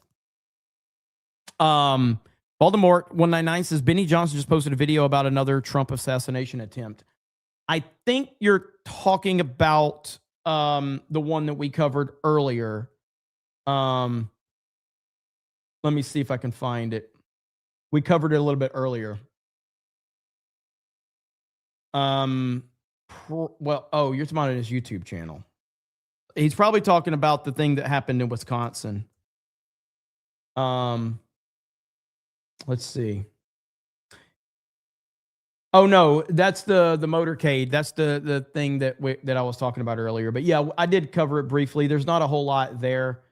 I'm sure Benny got a lot of mileage out of his video though, but there's not a lot of information on it. So, his motorcade had to be redirected today. I think it was yesterday, right? I think it was yesterday. Touchdown. We got a touchdown. Oh, yep. Texans scored. Okay. Texans scored. There it is. By the way, I don't like getting into stuff like this, but there's a little bit of I guess it's relationship drama. I don't want to spend too much time on this topic. This is not what this channel is for, but it's kind of necessary to cover this one in particular because I don't think the media is going to cover this one. And listen, I think there was a lot of projection, but listen, I'm happy. I'm happy about this. Okay, I'm very happy. I first want to apologize to Alex Stein. I know this is a tough one for him. It will be the one that got away for Alex Stein, but AOC has found happiness. AOC has found happiness, everyone. At last. I can't play the music, but this is a very happy couple right here. Really happy to see this. AOC's been projecting for a long time, but she truly just wanted the love of JD Advanced. Great job. Great job. She's definitely in love. She's definitely in love. So look at JD, man. Looking good. JD Advanced. AI is the worst fucking thing in the world, dude. Sing the song. I would like to maintain my viewers. If I start singing, I will lose every single viewer. By the way, just to show you, because obviously we know that Trump is the meme king. We know Trump is the meme king. And then that being the meme king has now, moved on to JD Advanced. And now JD Advanced has become the meme king. But guess what, ladies and gentlemen? Guess what? Guess who else is now the meme king? Even Sky News is covering it. The meme king, Marco Rubio. Now, look, it's Friday night. I thought we should have a little fun here. I've got my martini tie on. Let's have a little bit of fun. This week, the internet has exploded with memes about Marco Rubio, playing off a long-running joke about the number of jobs the man has had to hold at one time in the Trump administration. Secretary of State, National Security Advisor, head of the National Records Agency, and at one time he held all three of those jobs, as well as being the head of the U.S. Agency for International Development. And with everything going on in the world, the internet is having a lot of fun imagining a lot of future gigs for Rubio to take on, using AI to imagine him being told all about his new gigs. Here's one take on Rubio when he realizes that he is going to have to be the governor of Minnesota. And with the Iranian government on the brink, well, here's Rubio when he also finds out he's going to be the new supreme leader of Iran. But first, he may also have to take on the role of being the new El Presidente of Venezuela. And with all the talk of the U.S. potentially taking over Greenland, well, here's Rubio once he's been told that he's going to be the new Greenland governor, all rugged up there. One Catholic priest in North Carolina, Father Ian Van Heusen, even imagined Rubio finding out that he's going to be in charge of the Latin Mass Ordinariate. So there you go. AI, maybe it's not just all cat videos. The Rubio stuff has been great, man. I've been seeing so many memes of that moment in particular. And him putting out the tweet the other day that he's not going to be the Miami Dolphins head coach was so fantastic. And he's been the biggest surprise. I've talked about it several times on here, but of all of Trump's, cabinet, of his entire team, Marco Rubio is by far and away the biggest surprise. I was very much anti Marco Rubio. I was as anti Marco Rubio as Glenn Beck was anti Trump. That's how anti Marco Rubio I was, and he has completely won me over. And it's been pretty incredible to witness him take full charge and become Big Marco. Somebody else that's been making some waves lately. It's that meme of that many people have used. Two retards fighting, and that would be Dan Bongino and Dave Smith.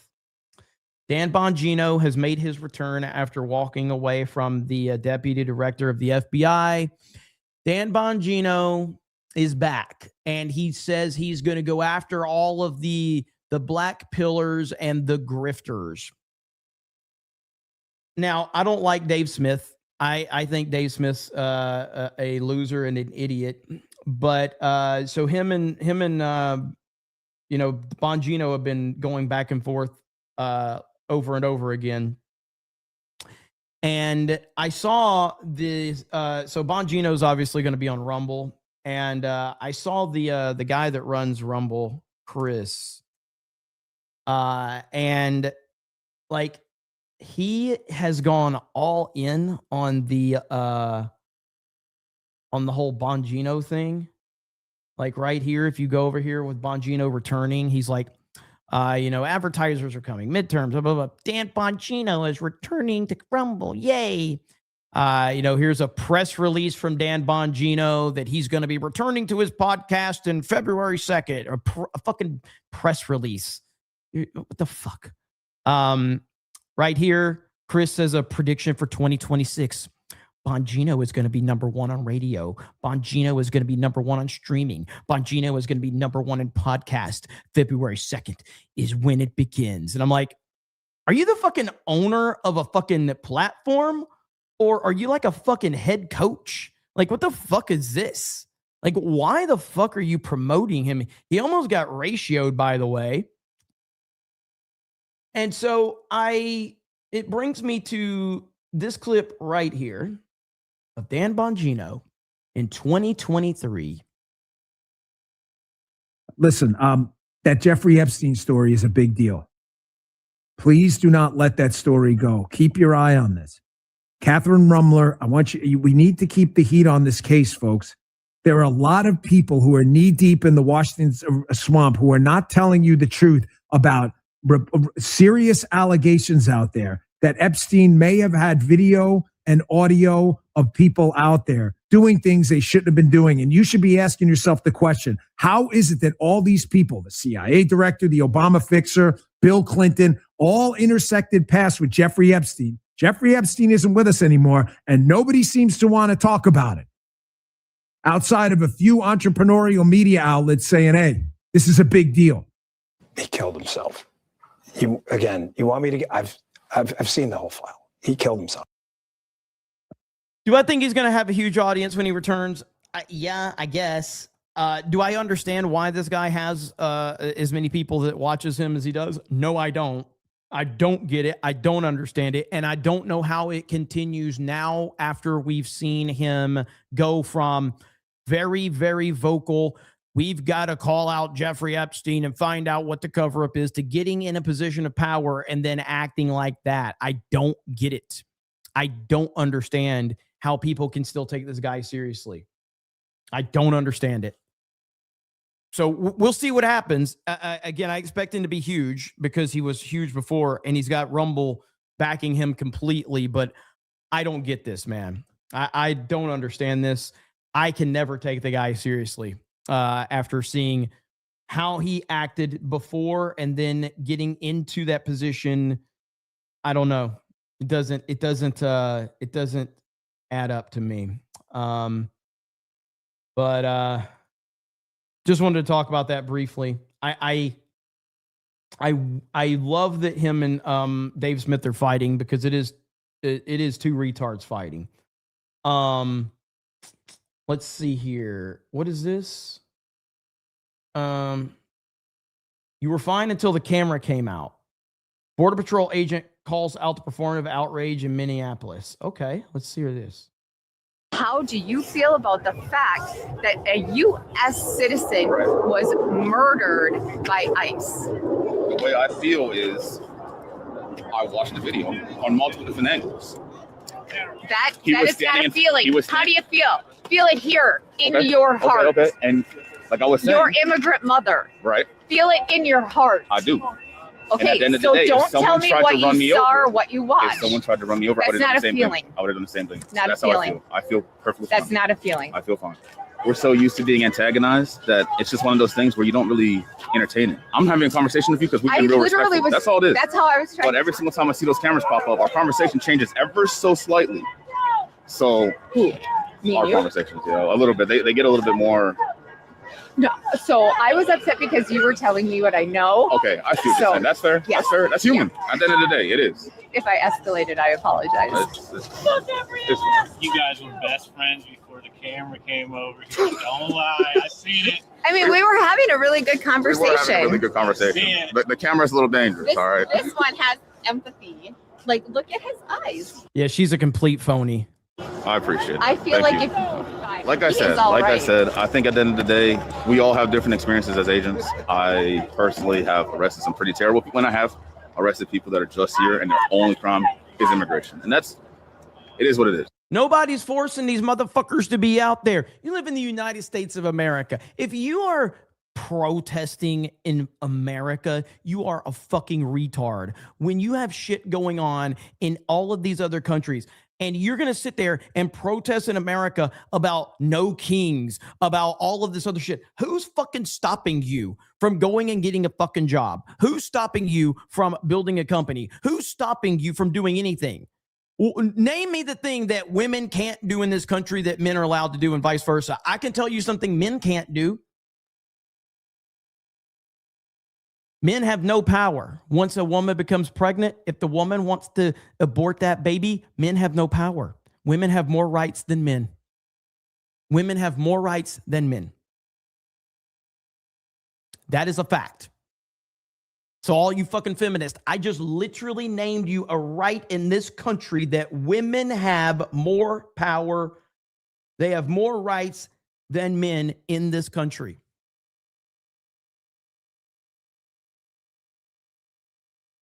Now, feminist, what rights do men have that you don't have? Or to all the identity politics, what rights do white people have that black people don't have? Name it. I'll wait. You can't name any fucking thing. You can't name anything. It's incredible that these people just continue to make shit up. Go get a fucking job. Quit being a fucking loser. If you are out there creating problems in public areas and you are not listening to the orders of police officers who are there to keep the peace in public areas, to keep the safety for the public, and if you're out there causing problems and you get arrested, I don't have sympathy for you. I don't give a fuck about you.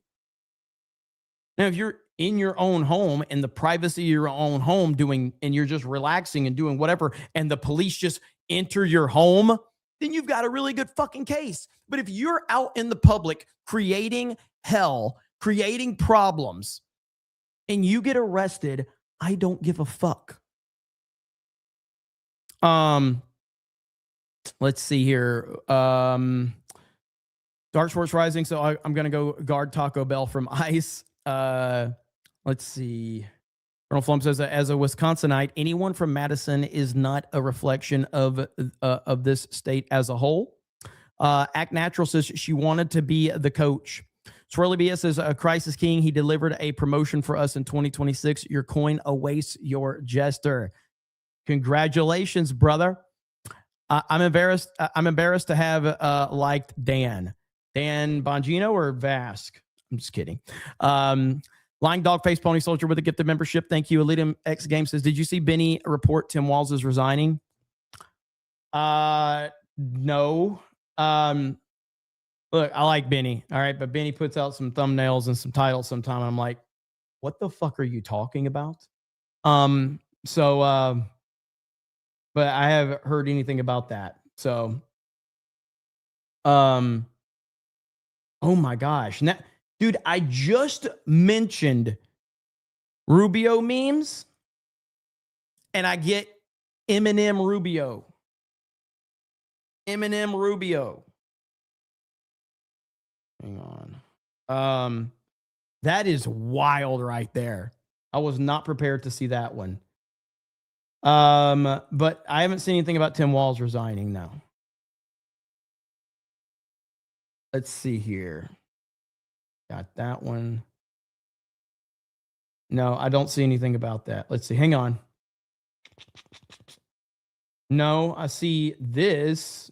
Ben Davis tells me articles of impeachment for Tim Walz has officially been drafted, but that's about it. Skynet always listening. It's true. Packy Proton says that Department of War speech sounded like a presidential campaign warm-up. Gerald Armstrong says, you saw the video of Bongino doing karate moves, right? I did. Dude, I got to show you this. I don't know when that was, but Bongino doing karate moves is one of the craziest. It's fucking wild. I'm like, what is he doing? And there's probably like an inside joke to it. But yeah, Bongino doing like karate moves. I got to find it. I didn't bookmark it. But I really like, yeah, right here. Here we go. So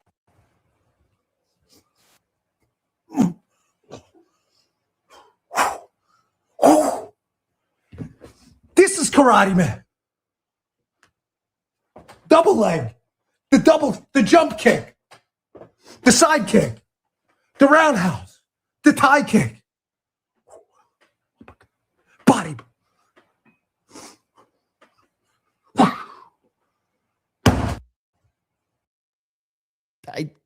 Okay. Okay. Yeah, he's blocking people. He's kind of going off. You know, he's got a lot of people that are like he can't handle the people. This one a lot of people are using this clip right here against him, which is cringy. See, I find what he does here just as cringy as the anti-Israel side. I find this just as cringy as those people right here. That's right. What cause is dear to your heart? Cause is dear to my Israel, the defense of Israel. It's so fucking cringe, dude. It's so cringe. One more time. That's right. What cause is dear to your heart? Cause is dear to my Israel, the defense of Israel. It's so cringe. Oh, it's painful to listen to. But I guess this is not as cringe as that clip.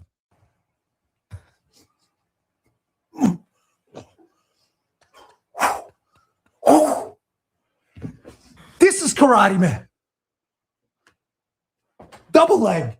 The jump kick. The side kick. The roundhouse. The tie kick. Like, why do people take themselves so seriously? Like, okay, you're asking me, Jeremy, what causes near and dear to your heart? And I'm gonna be like, grifting. Grifting is very, very like super chats. Super chats are near and dear to my heart. And then people are like, oh, okay, but seriously. Oh, seriously? Anna Paulina Luna's ass. Sydney Sweeney's tits. These are important. These are very important and near and dear to my heart. Like, nobody gives a fuck. You're a fucking podcaster. Nobody gives a shit what you think. All right? Quit thinking you're important with your fucking press release. Anyway. Packy Proton says, are Dan Cash and Bondi the new Omarosa hires? Jupiter Knight says, accountability is kryptonite for women. Narcos has sent you a link on X of a video I think is related to tonight's topics, but no way I have tried to describe it has gotten past YouTube censors. Okay, sent you a link on X. I think it's related to tonight's topic, but no way I have tried to. Oh, okay. You can't describe it because of the YouTube censors. I got you. Okay. John freaking Murdoch says that looks more like someone who learned martial arts watching video games. Palto says Bongino karate equals me waiting for tendies to cook. Honestly, now that you've said this is kind of how I wait for chicken tenders to cook too in the microwave. This is literally me when I'm cooking up some chicken tenders in the microwave. This is what I do.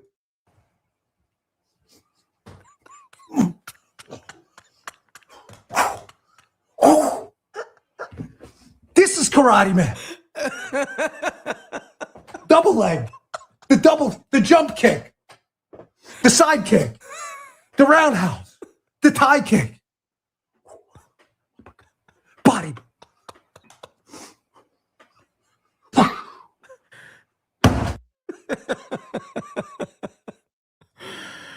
Jesus Davila with a gifted membership. Thank you. That was a good one, Palto. That was good. That was a win.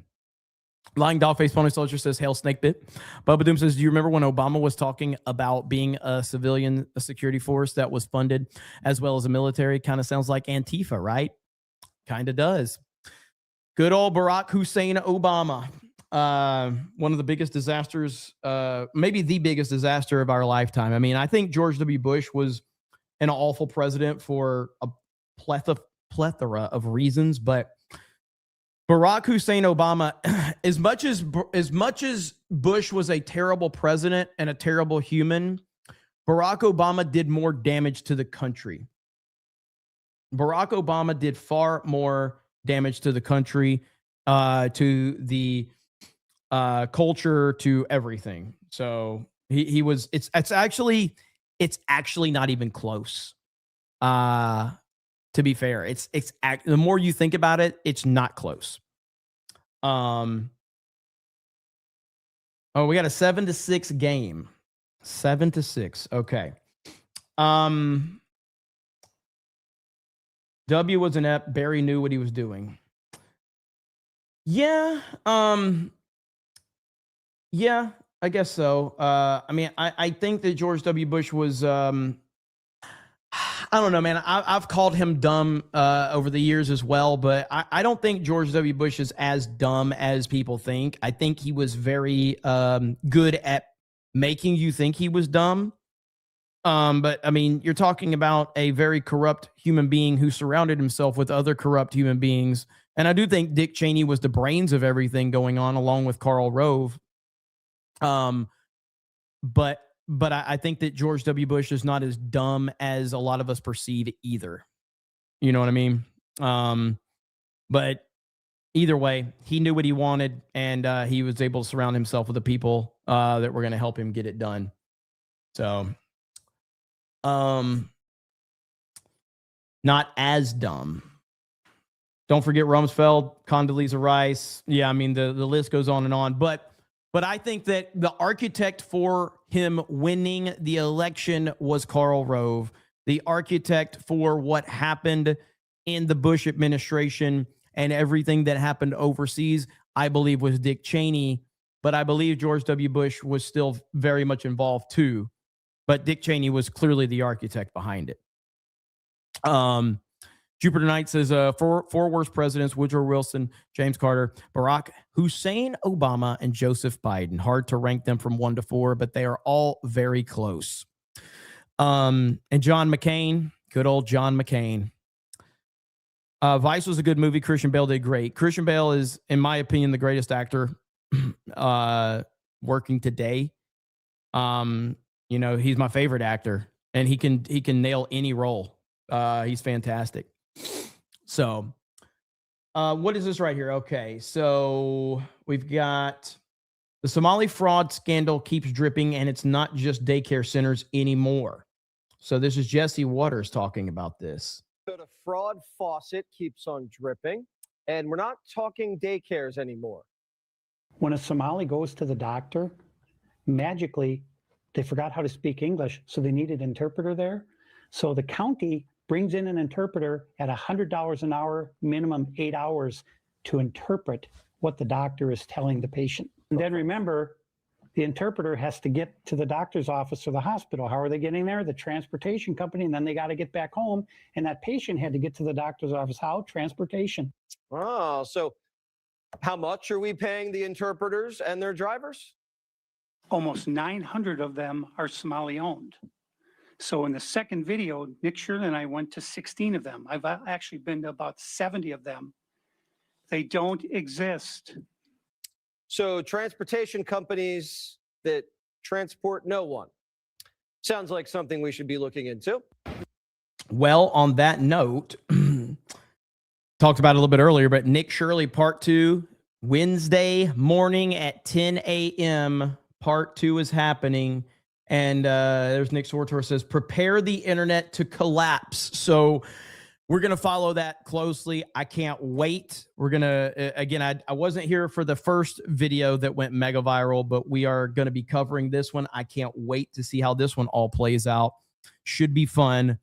Just Dude on the phone says, it's my birthday tomorrow. Can I get the Alex Jones folk song? I don't have that one in my downloaded clips, because I had to free up space, but I'll be streaming tomorrow, so we can do it tomorrow. I can upload it, but I don't have it right now.